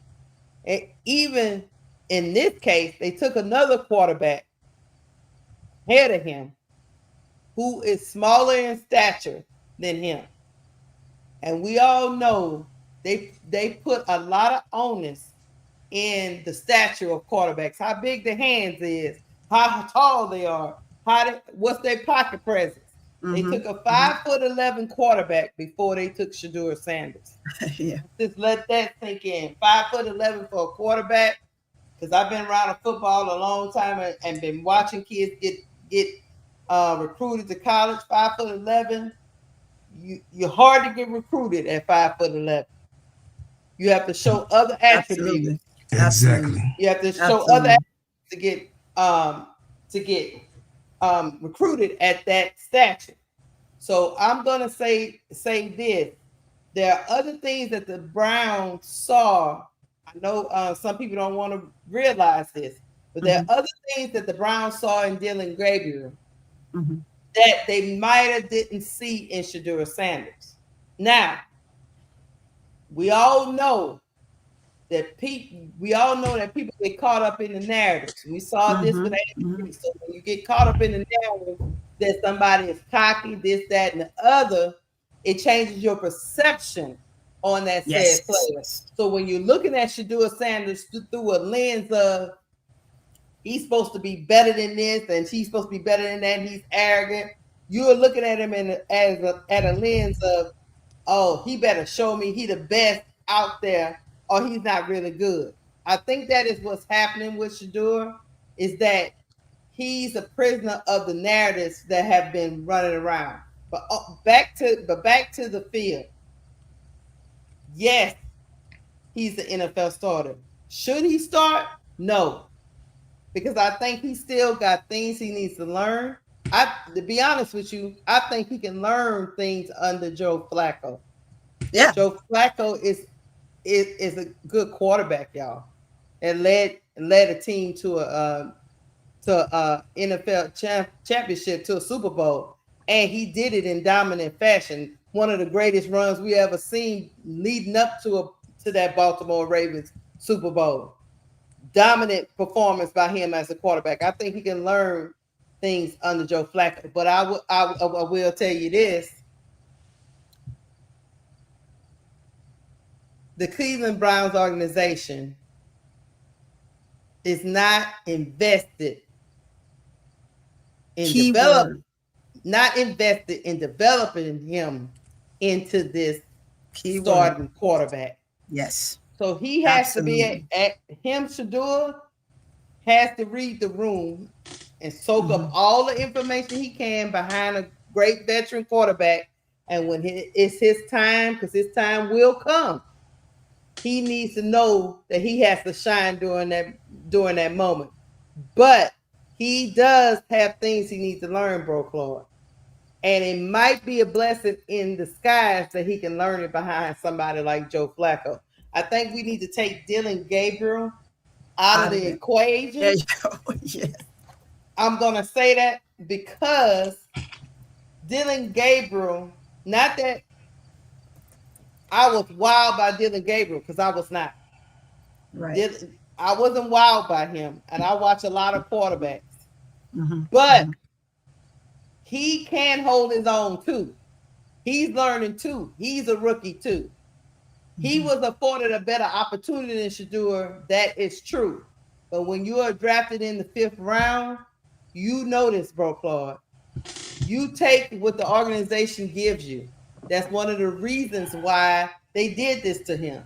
Because they knew if they would have drafted him before, people would have been clamoring for him to start over Joe Flacco.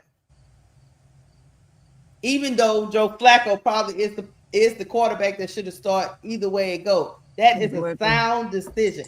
You know why the Browns have to make that sound decision? Because they made the mistake with Deshaun Watson.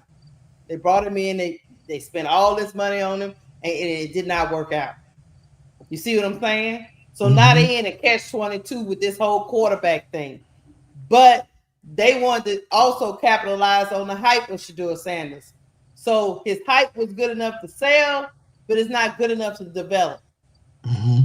Oh, if I was Shedeur, if it was me, I would want to learn behind somebody like Joe Flacco. He don't have no, not that I've seen. Joe Flacco don't have no type of agendas. He's an old man throwing the ball. That's all Joe Flacco is. Take Dylan Gabriel out of the equation and just worry about soaking up all the information from Joe Flacco. And when it's time for him to come in, he needs to shine when he come in, because he's going to get limited opportunities because he's the 5th round pick. You see what I'm saying? I got it. But Dylan Gabriel, to his credit, and everybody knows this, 5'11" quarterbacks have a lot of things to show. Yeah. He has to throw on his tippy toes. Yeah, when you 5'11". So for him to make it this far, we can't be out here acting like the boy can't play, because clearly he can play. So in practice, he needs to beat out a Dylan Gabriel, and when it's his time, he needs to shine. And for right now, he needs to soak up all that veteran leadership and knowledge and all that stuff from Joe Flacco. It might be a blessing in disguise that he doesn't start. That's just my take on that. Yeah. Okay. I'm gonna go. Wait, hold on before you go. Yeah, wait for you to go. Brian Lewis.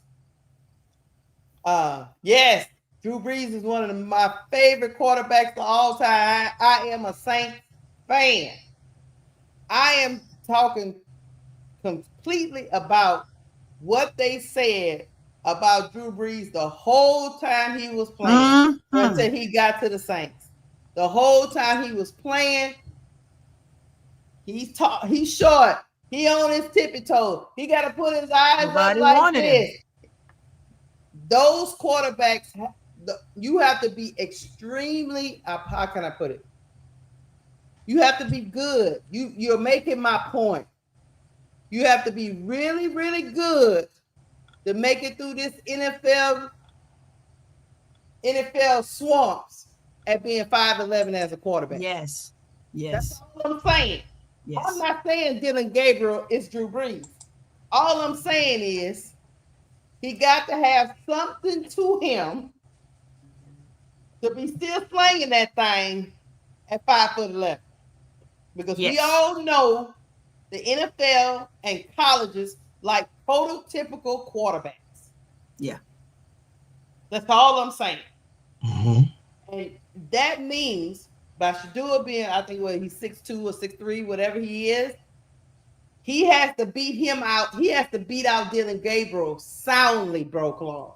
Yeah, because he can see over the line very clear. He can see better than Dylan Gabriel. Yeah. He can't let Dylan Gabriel outplay him. He's bigger than him. Minus room for error. So he's got to be poised. He has to have pocket presence. He has to get that ball out of his hands.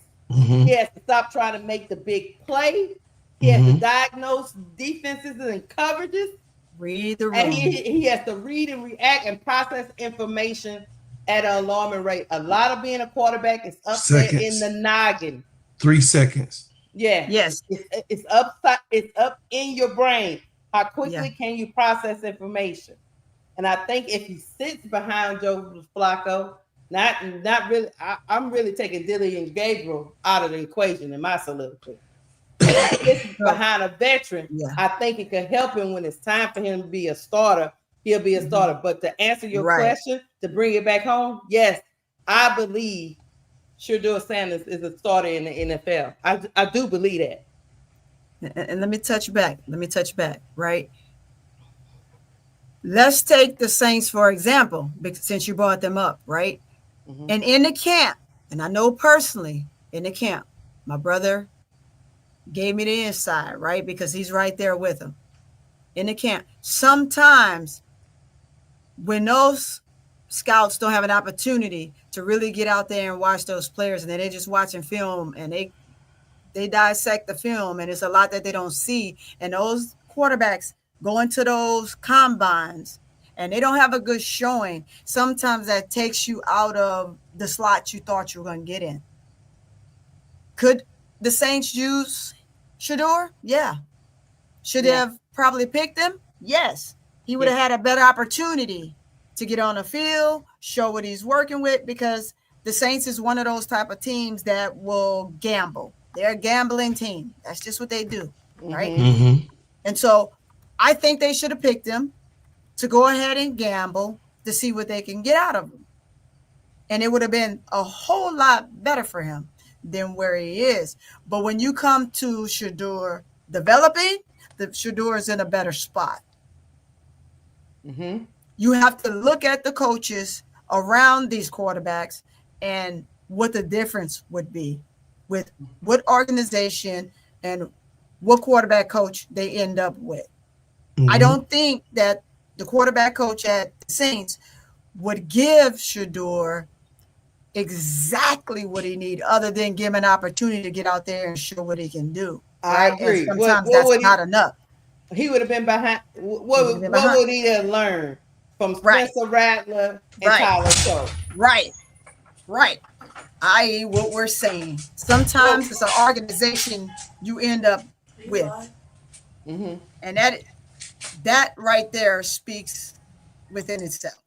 Yeah, I mean, I completely agree. Like, as much as I wanted him for my Saints, and trust me, I crashed out on draft night.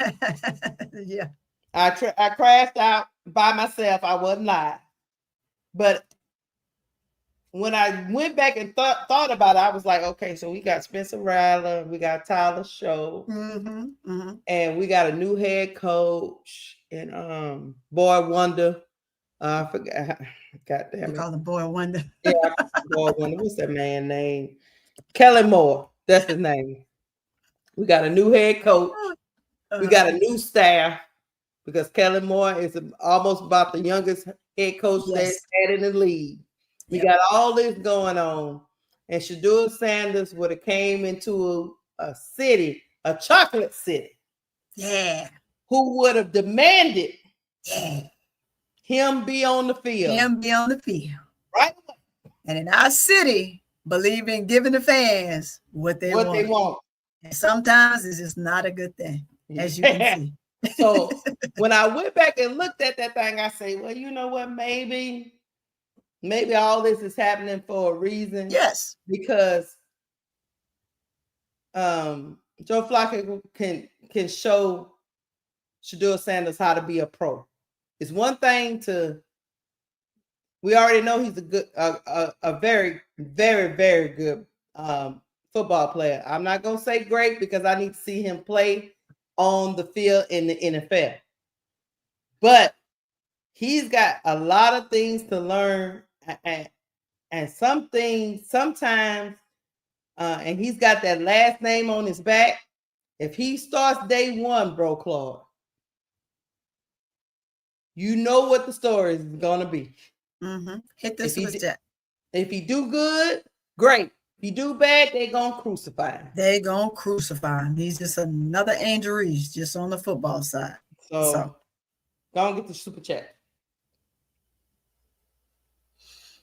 Thank you, Hog Boss. I appreciate it very much. Here we go. Money talk. Here comes the money.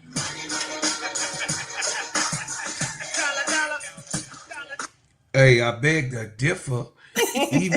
Even Cam Ward said he thought they were 1 and 2. I agree with you, Hog Boss, but Cam Ward struggled himself in preseason.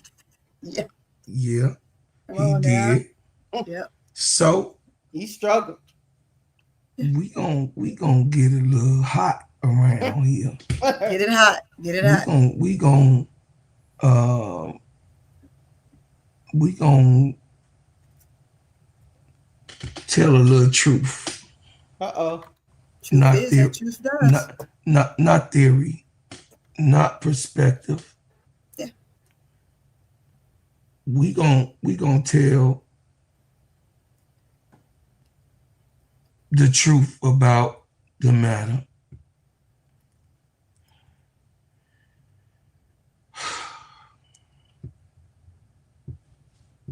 Shedeur Sanders have been disrespected. Mm-hmm. For sure. Yeah. Shedeur Sanders is under a collusion profile by the NFL. Shedeur Sanders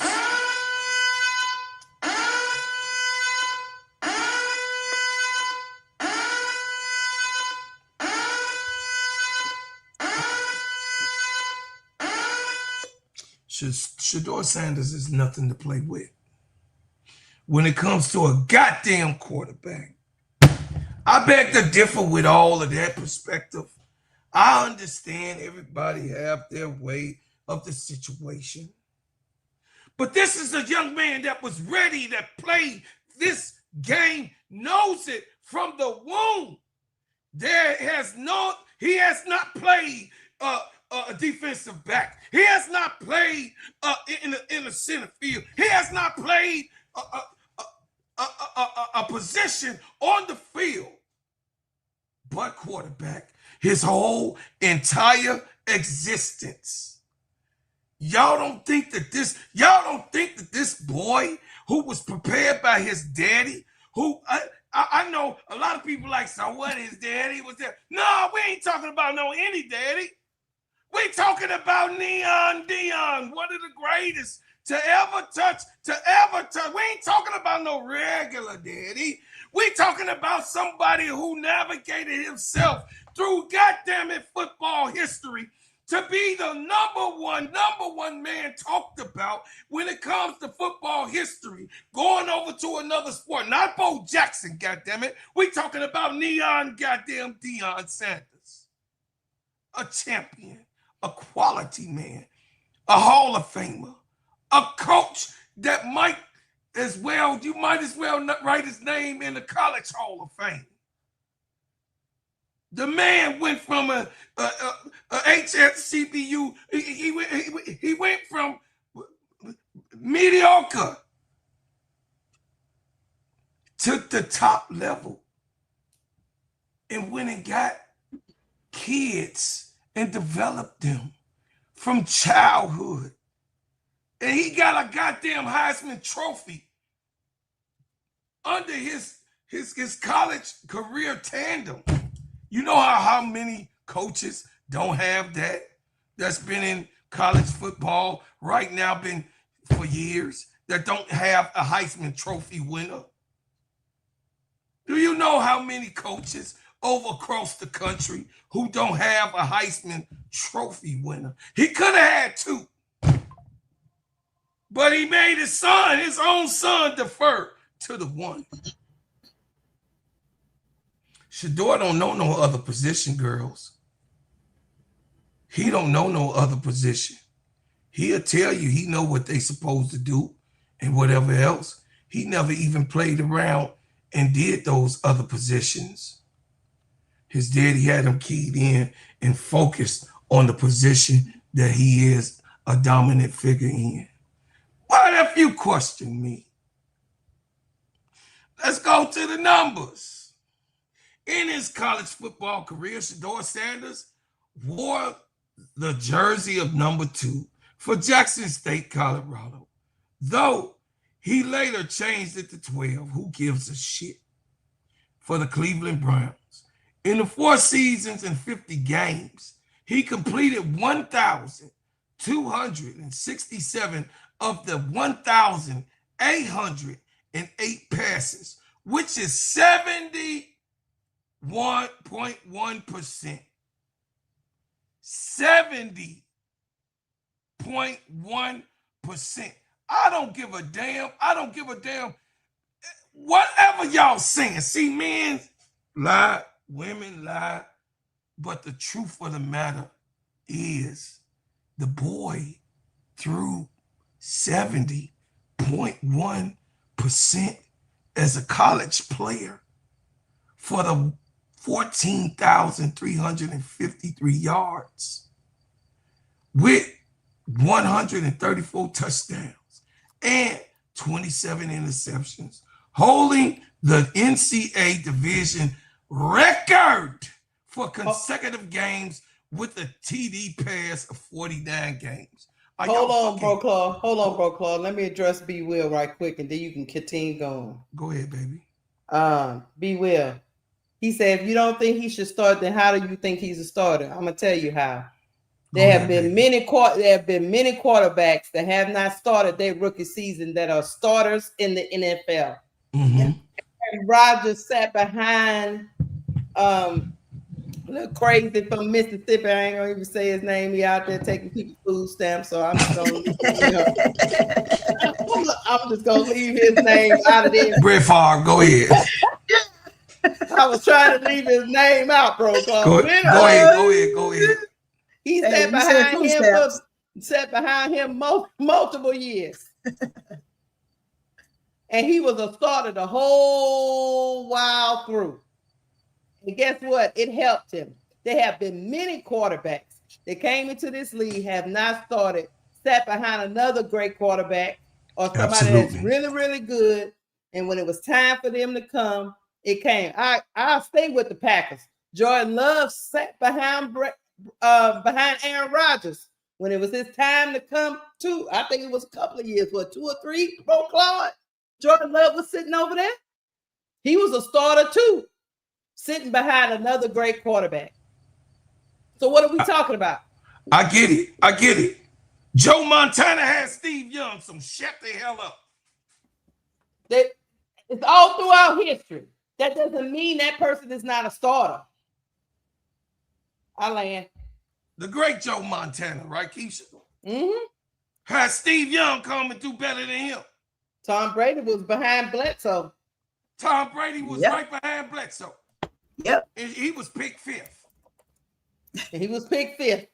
And Belichick got up one morning and said, after the injury, said, and Bledsoe came back and he said, you know what? No. At the time, it was controversial. He took out a starting man and went to Tom Brady, but they both were starters in the NFL. So I don't get where y'all coming from. The quarterback position is a very hard position to play. It's a lot of stuff to learn, and sometimes you benefit from learning from people who have done it before, especially at this level, because there are levels to this. We've seen a whole bunch of great quarterbacks, great number 1 picks. Trust me, we had that don't pan out to nothing in the NFL. People that then won the Heisman come into the NFL, don't have a great career. So what are we talking about? I'm saying I believe he's a starter. Do he need to learn? Absolutely. Does he need to learn? Yes. I still believe 2 things can be true. I said that. Yeah. 2 things can be true.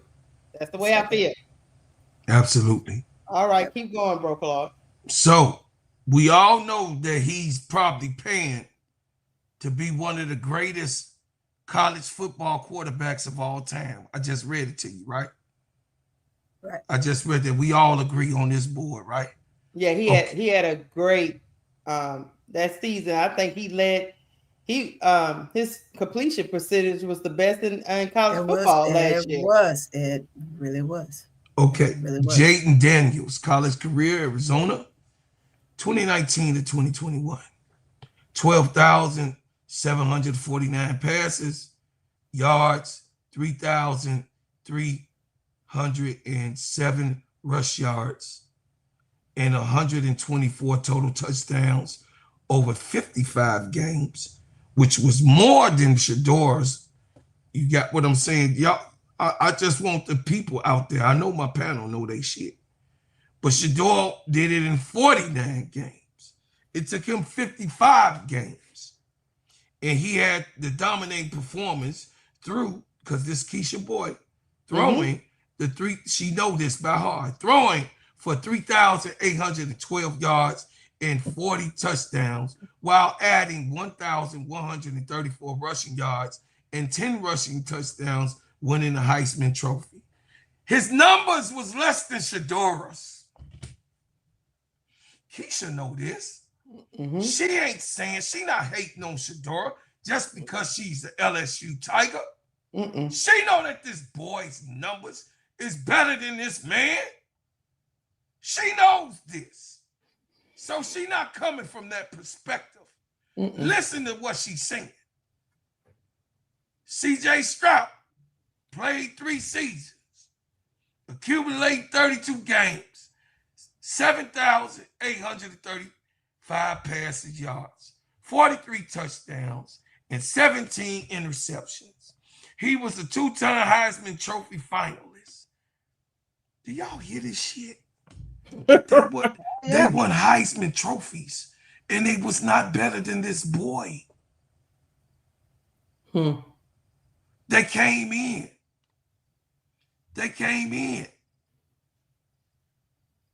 And started on a team that needed quarterbacks. They came right on in. You know what it is, right, Bro Claude? I got it. Yeah. I got it. Keisha, because Jaden Daniels and CJ Stroud, when Shedeur went to a program with his father to rebuild. Yes. And people look down on the rebuilding process because they only see what they want to see. They turned that program had won like 2 or 3 games in the last like 3 or 4 years, but they'll poo-poo on that and act like he's not a good quarterback. He is. The number 1 draft pick, Caleb Williams. This my man. That's your man. This is my man. Hey, you ain't gonna convince me on who this man is, because he got he had the best numbers for per quarterback last year on any scale or any side. He has the best completion, you dig what I'm saying, than any quarterback. So I'm not gonna be biased because he's a Chicago Bear, but I want to be, but I'm not. 10,082 pass yards, 93 passing touchdowns, 14 interceptions, 966 rushing yards, and 27 rushing touchdowns. That's not better than Shedeur. By no way. By no way. I just read numbers off to y'all so we could be on the same page.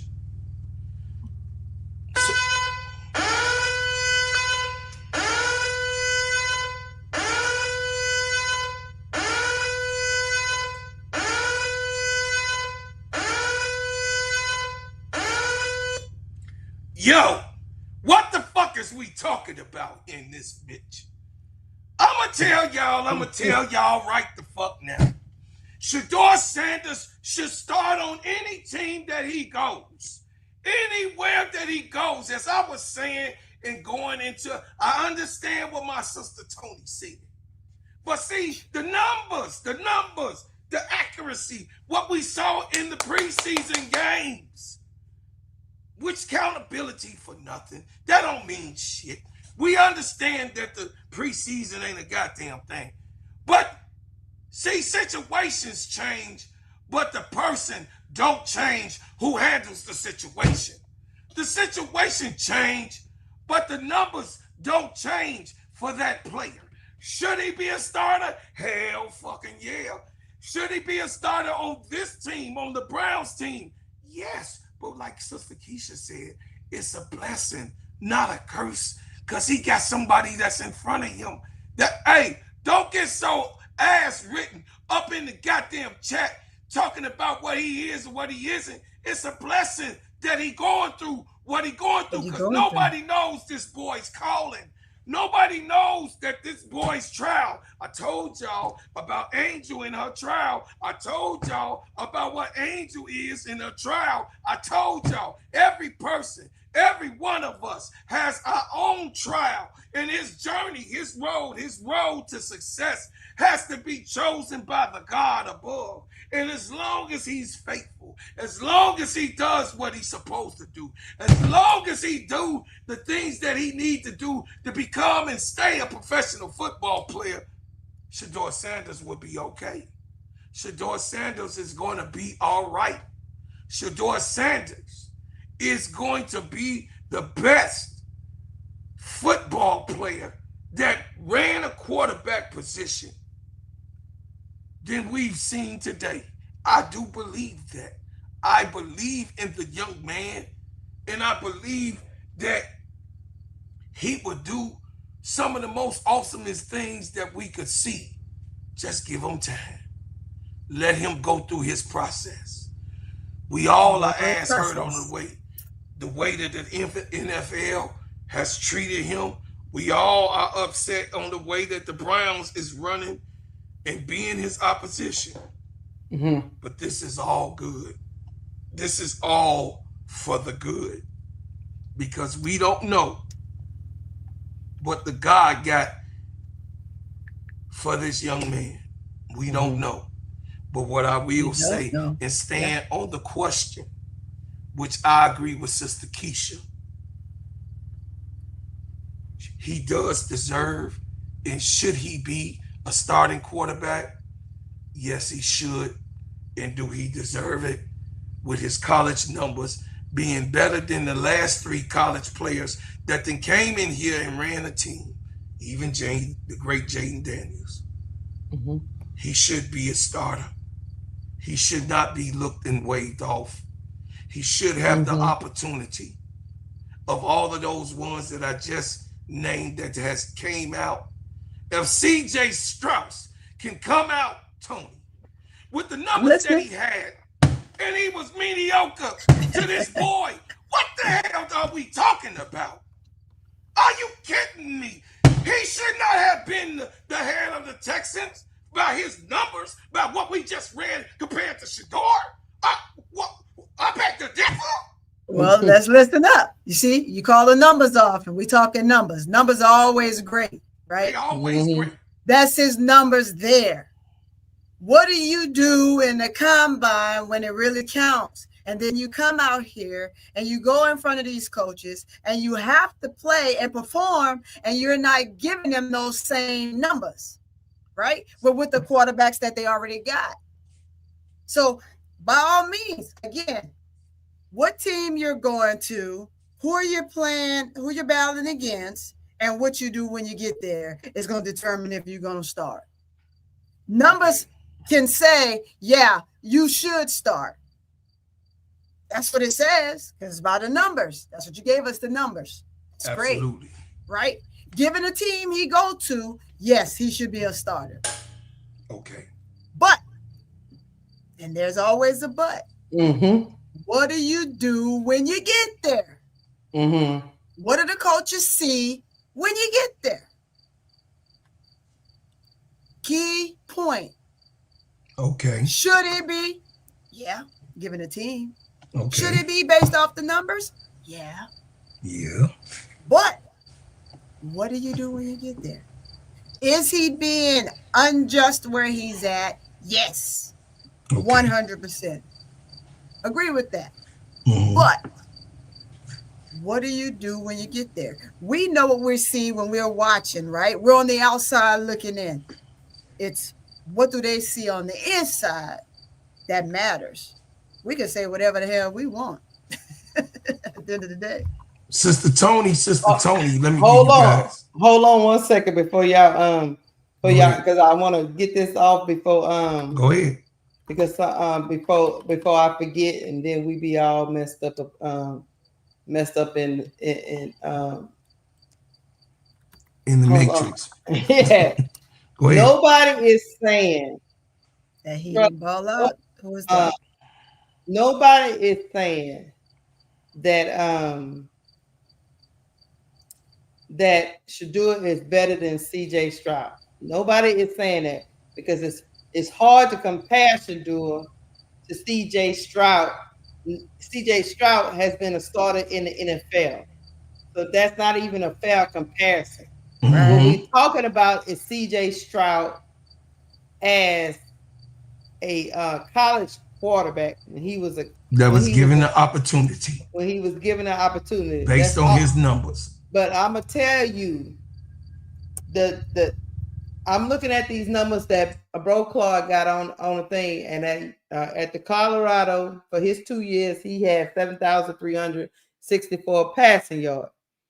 CJ Stroud and people like to bring in Travis Hunter. He had a great receiver with him, and blah blah blah. CJ Stroud played for Ohio State. CJ Stroud was surrounded by great receivers. Mm-hmm. Jackson Smith all around him. In Jigba, I watched that kid since he was in middle school. He played out here in Texas.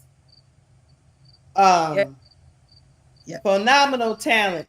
And Ohio State is known for having phenomenal wide receivers. Mm-hmm. Multiple ones. Mm-hmm.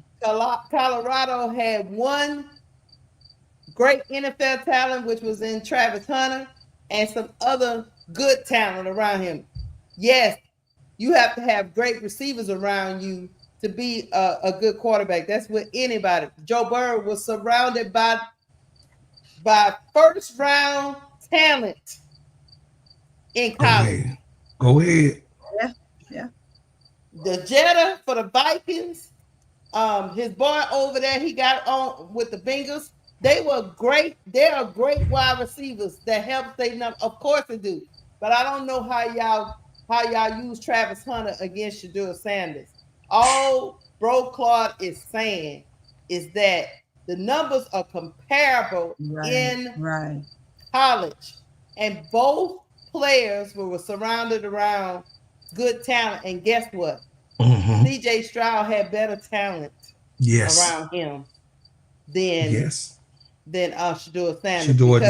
Because he's from he went to a flagship university. Absolutely. That churns them out. I mean, they get them every year. A grinder the whole time. They get the top recruits all the time. Yes. So we just got to be fair. We're not Keep talking it a buck. We're not talking about CJ Stroud yet. I've watched CJ Stroud since he was in elementary school, youth football. Because they used to come down here and play with Snoop Dogg's league. That's Snoop Dogg's guy. That's his quarterback. But we just gotta keep it a buck, y'all. We just was comparing the college careers and all of these people going into the draft with these same numbers. That's what they say count, right? Yeah, exactly. That's what they said. I put it to you like this: if CJ Stroud had dropped to the 5th round, y'all would have been running around here talking about what? And his number's nowhere near. Nope. What? He was at 63%. Yeah, 63. y'all have been sitting around here going, why CJ Stroud in the 5th round? Y'all better miss me with that. We're just trying to. Y'all better miss me with that. We're just trying to make it so y'all understand that it ain't adding up. Peaches and cream. Yeah. It's not adding up, and it ain't peaches. It ain't adding up. A quarterback that was more accurate than one with comparable numbers. More passes. Coming out of college, slips to the 5th round when the other one, CJ Stroud, was a 1st rounder. Mm-hmm. It just doesn't make sense. That's all we're saying. That's it. Collusion, allegedly. And allegedly. Allegedly. So, Sister Keisha, I appreciate you explaining exactly what was in my goddamn head. Exactly. Because this sister be around me. My That's right. facts of the matter is, Sister Tony, Hit it. I was raised up by this man. Remember when I say play the game of show and tell, and people talk that shit and they don't really have proof? Mm-hmm. See this guy right here, I'm finna put it real good. So y'all will know who this guy is. It's blurry, they can't see it. Okay, I'm finna put it up for you guys. So what I got in my hand, this picture, y'all can see this picture now. Let me see. There you go. Oh yeah, I can see it. Yeah. Okay, that's my uncle. Much better. Yeah. My uncle name is John Rouser. John Rouser. Mm-hmm. Pull it up. I'll wait for some of y'all slow ass people. Pull it up. Now, I'm finna pull it up for you because I'm a slow ass person too. Right here so you can see who the hell I'm talking about. John Lee Rouser. See, around this game, I'm born around this game. Around this game, I don't be capping around this game. See, my kinfolks, I got a serious pro line in my blood. I got a serious pro line in my blood. This man right here, this is the picture right here I'm showing you. This is my uncle. Y'all seen me on my channel as I covered him when he passed last November. And I covered him on my show as one of my first covers. My uncle used to bring Terry Bradshaw, Franco Harris, Mean Joe Green. They all ate at my grandmother's table when they came in to play the Chicago Bears in the 70s. John Rouser was the first in our family of the professional line, and he played and won the first Super Bowl with the team Green Bay Packers in the very first Super Bowl ever played in football history. That's my uncle. I grew up around this shit. I know what the hell I'm talking about. I know this game just like I got professional football players in my family. I got professional basketball players in my family, and I got the #1 leader in college points at Gonzaga. That's my blood uncle in my family. So I've been around the game, the sports era. That don't give me all better than this. I'm not saying that to say anything but the great Terry Bradshaw, Sister Tony. Mm-hmm. He said the Columbine means nothing. He said that's a crock of bullshit. Right.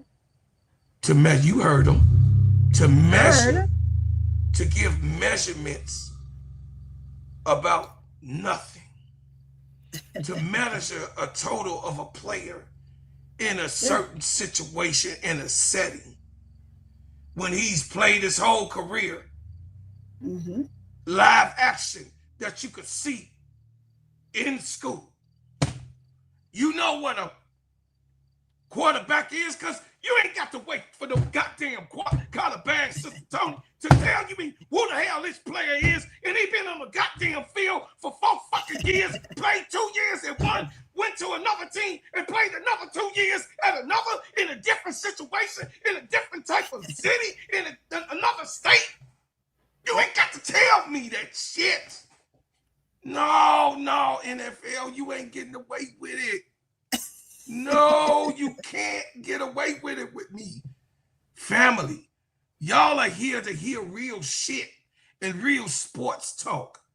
Y'all are here to hear and listen to people who, no, we have not been professional football players. No, we have not been professional basketball players. And some of the motherfuckers that saying that they was, where's the proof? You should ask for the fucking proof. Ask for the proof. If you was a professional football or basketball player, where's your pictures? Where's your college numbers? See, you go there, you ask them for proof. See, I got proof that I live this shit. I got proof that I've been around this shit all my goddamn life. I ain't got nothing but professional cousins. Is that right, Sister Tony? That's correct. Sister Keisha, is that correct? Am I bullshitting? Sister Keisha got you. She can't reply. I got you. Okay. But I live this shit. I'm not playing with y'all. I know what I'm talking about. I know some of the careers of my cousins that was destroyed on the football field. I know some of the careers that was destroyed, it wasn't even thought about on the basketball court. Yeah. It's a whole lot of us that was crying, including my punk ass. That was not the top choice. That was not the decision. See, I can say that. See, I can say that about myself. Mm-hmm. Mm-hmm. But I know how to play ball on both sides. I know how. I got the fundamentals and the sound. Y'all saw me at 55 on the basketball court do a tween turnaround jump shot with my fat ass without looking at the basket, with my back turned, looking at the camera. Camera is documented. I ain't take my shit down because I don't look like no goof ass nigga that's on the court. At 55, overweight. See, because I'm born with those type of fundamentals and I've been around the game. So y'all not gonna tell me. Y'all ain't gonna tell me nothing about this game. I'ma listen. But you ain't gonna tell me what I was born around. See, I love a person like Sister Tony when she say, I don't know too much about nothing else, but I do know about this. See, you can't fool them type of people. Yeah, can't fool me. They keep it real. See, she ain't up in here capping. See, a lot of people, y'all be listening to the cappers, them people that be capping on their goddamn shows that ain't got real shit going on around in they motherfucking cipher. But we here to tell you and talk about credentials, real shit.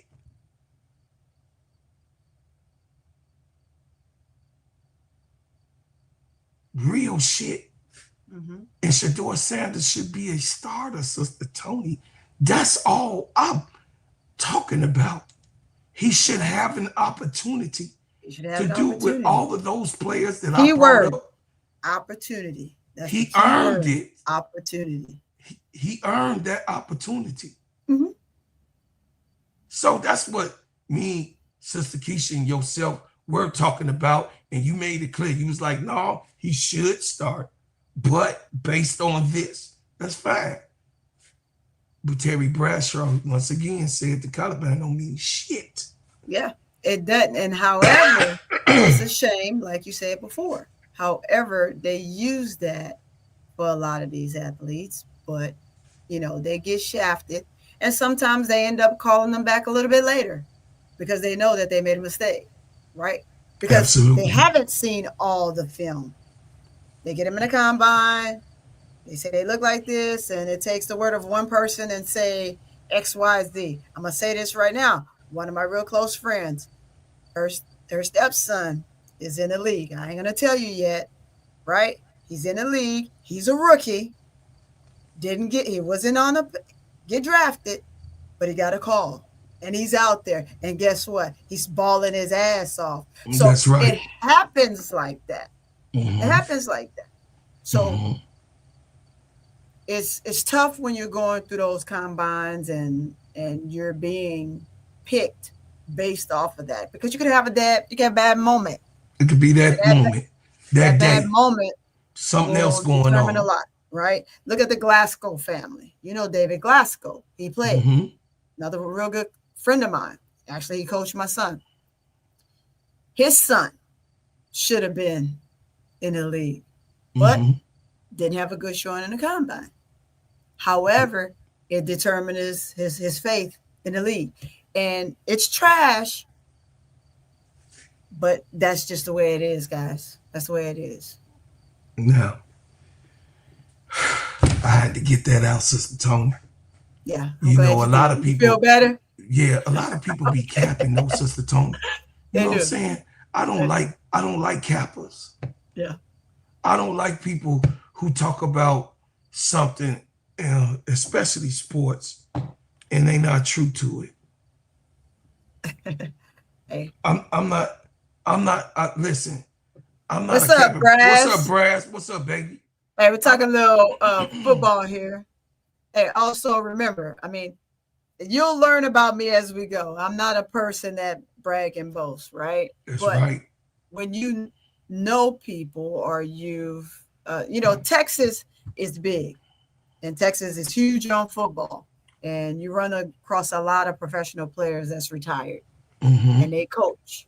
So you'll hear as we get through the football season, yes, some of the people that, of that course, we most hope to of us bring know, up here, that right, we that we hope hope to bring to up have that on are the really great show. guys. Yeah. You I.e. know, one you of them, guys have Jeffrey seen my Green. cousin Tim.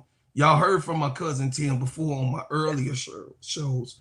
Timothy Smiley, y'all can look that up. That's my first cousin, my father's nephew. Yeah. Timothy Smiley played for the Buffalo Bills, which Sister Tony and everybody else knows about. I'll have him on the show to come and talk to you guys. And also, I'll have my cousins who play overseas basketball, the Ward brothers, actually be on the show for as that concern. So, you know, like I said, y'all, I don't come up here and talk about certain things that I don't know or I have not done. I have not played a full play of college basketball. I have never been a professional basketball player. I have not played any hours of football, college football, and I have not played semi-pro or nowhere else as a football player. I have not played professional baseball or when the collegiate terms come of college baseball, but I was a great little leaguer, 8th grader, and high school player far as baseball was concerned. Wood Harris was my best friend, and he was a first baseman, and he had probably the most home runs when we were playing in 8th grade baseball that any 8th grader had in Chicago baseball sports. Wood Harris is the guy who played in Rocky or Creed, if y'all know who Wood, or you know what I mean, the Hood, the Hood movie that y'all know Wood. That's one of my best friends. We went to grammar school. We went to kindergarten to graduating high school together. So I've been around this shit and talent. And y'all know that I'm a Music Hall of Famer myself. Y'all know, y'all hear, and y'all see that I put in work in my genre that I was great at. Because obviously I wasn't that great in football. Obviously I wasn't that great in basketball or baseball for what they call it. But I was great in what I loved the most and passionate about, which was music.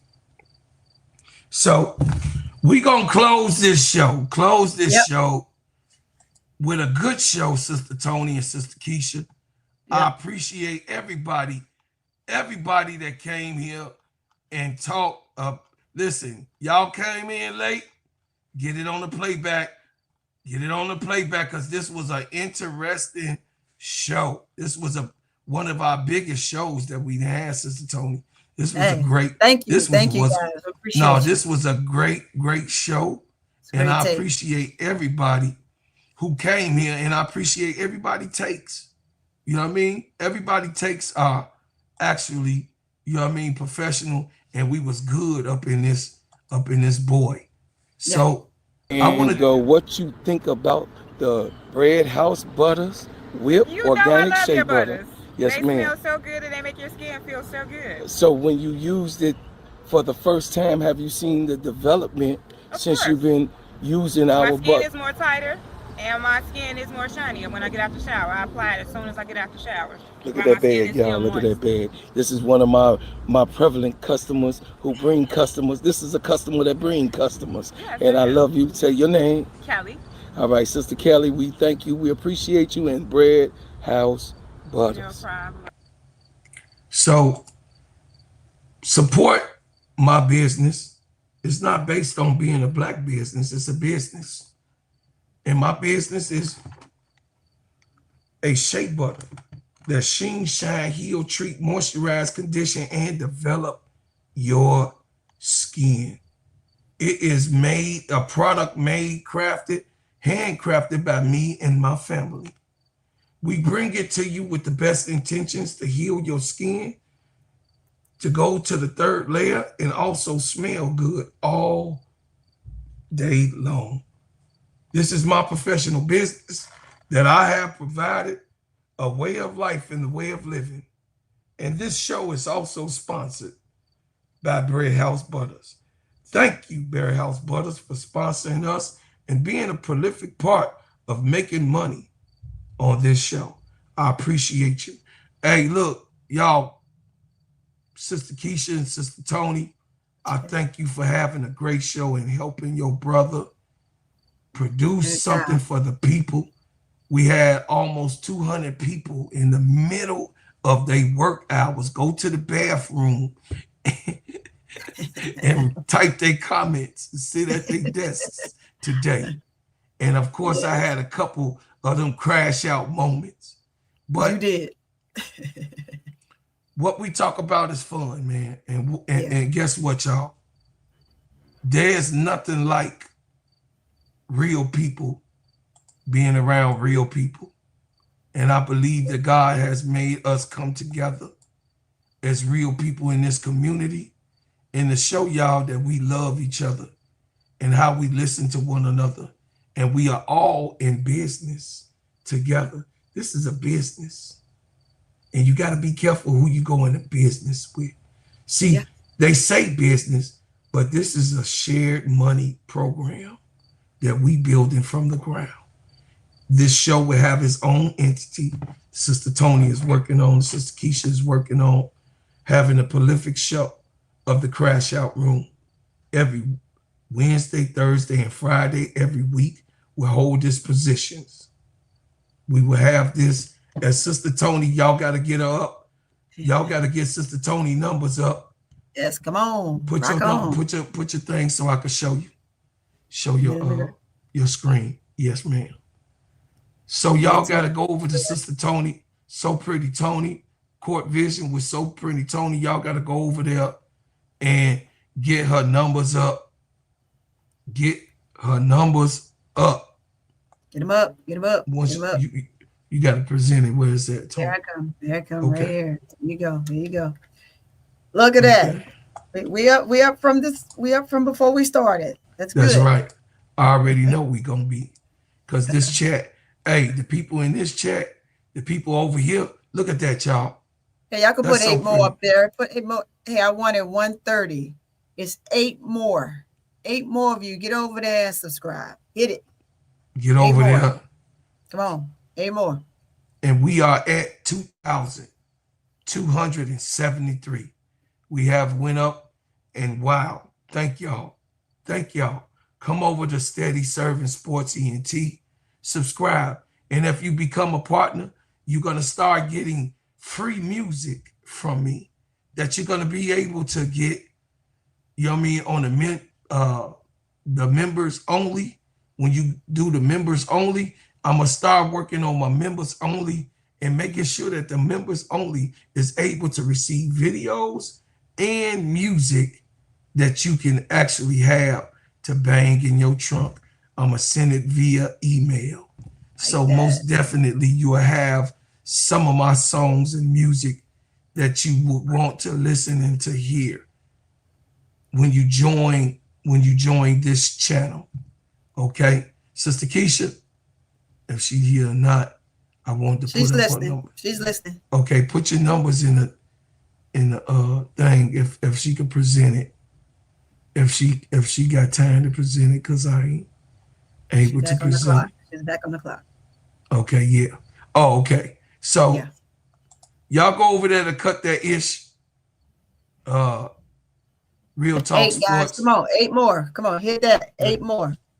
Hit it up. Hit it up. 8 more. Let's go. But we leave as we came with another banger. Brought me here against my will. Never ask questions, shoot to kill. Built this country with our hands.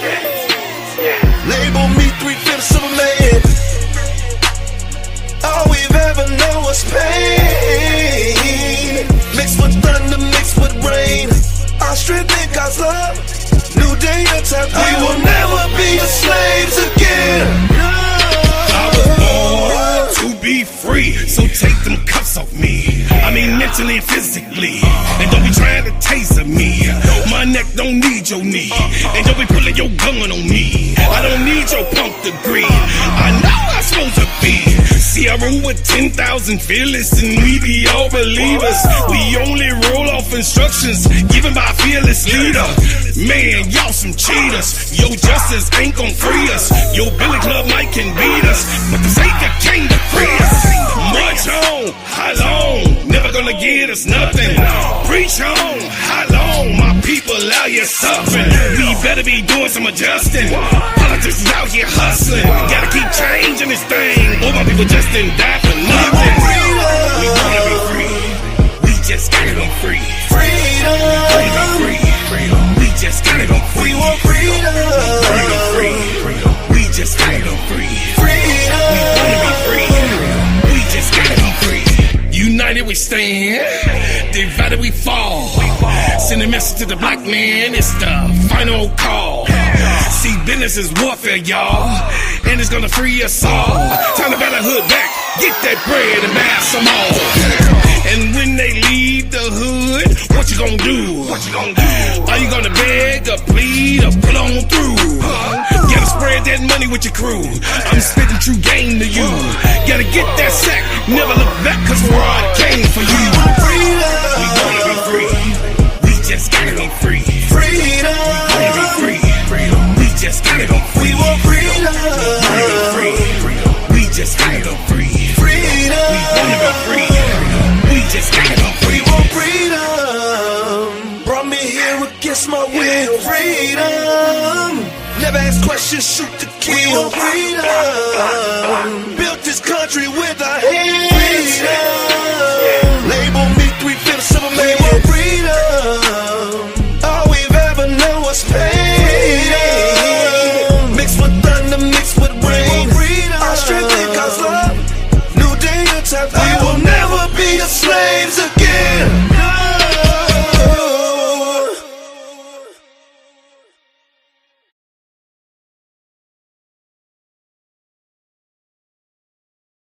Chat, I would like to say that I thank y'all so much, and I appreciate everybody.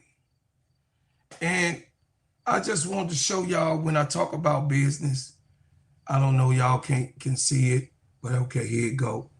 This is for me hiring the most black teenagers, the most black young teenagers in the area. That's right, the area, the demographic where my store is located. My store has hired the most black teenagers in the history of that demographic. So I believe in hiring young teenagers and developing them and giving them entrepreneurial skills. See, we say this is a place of show and tell.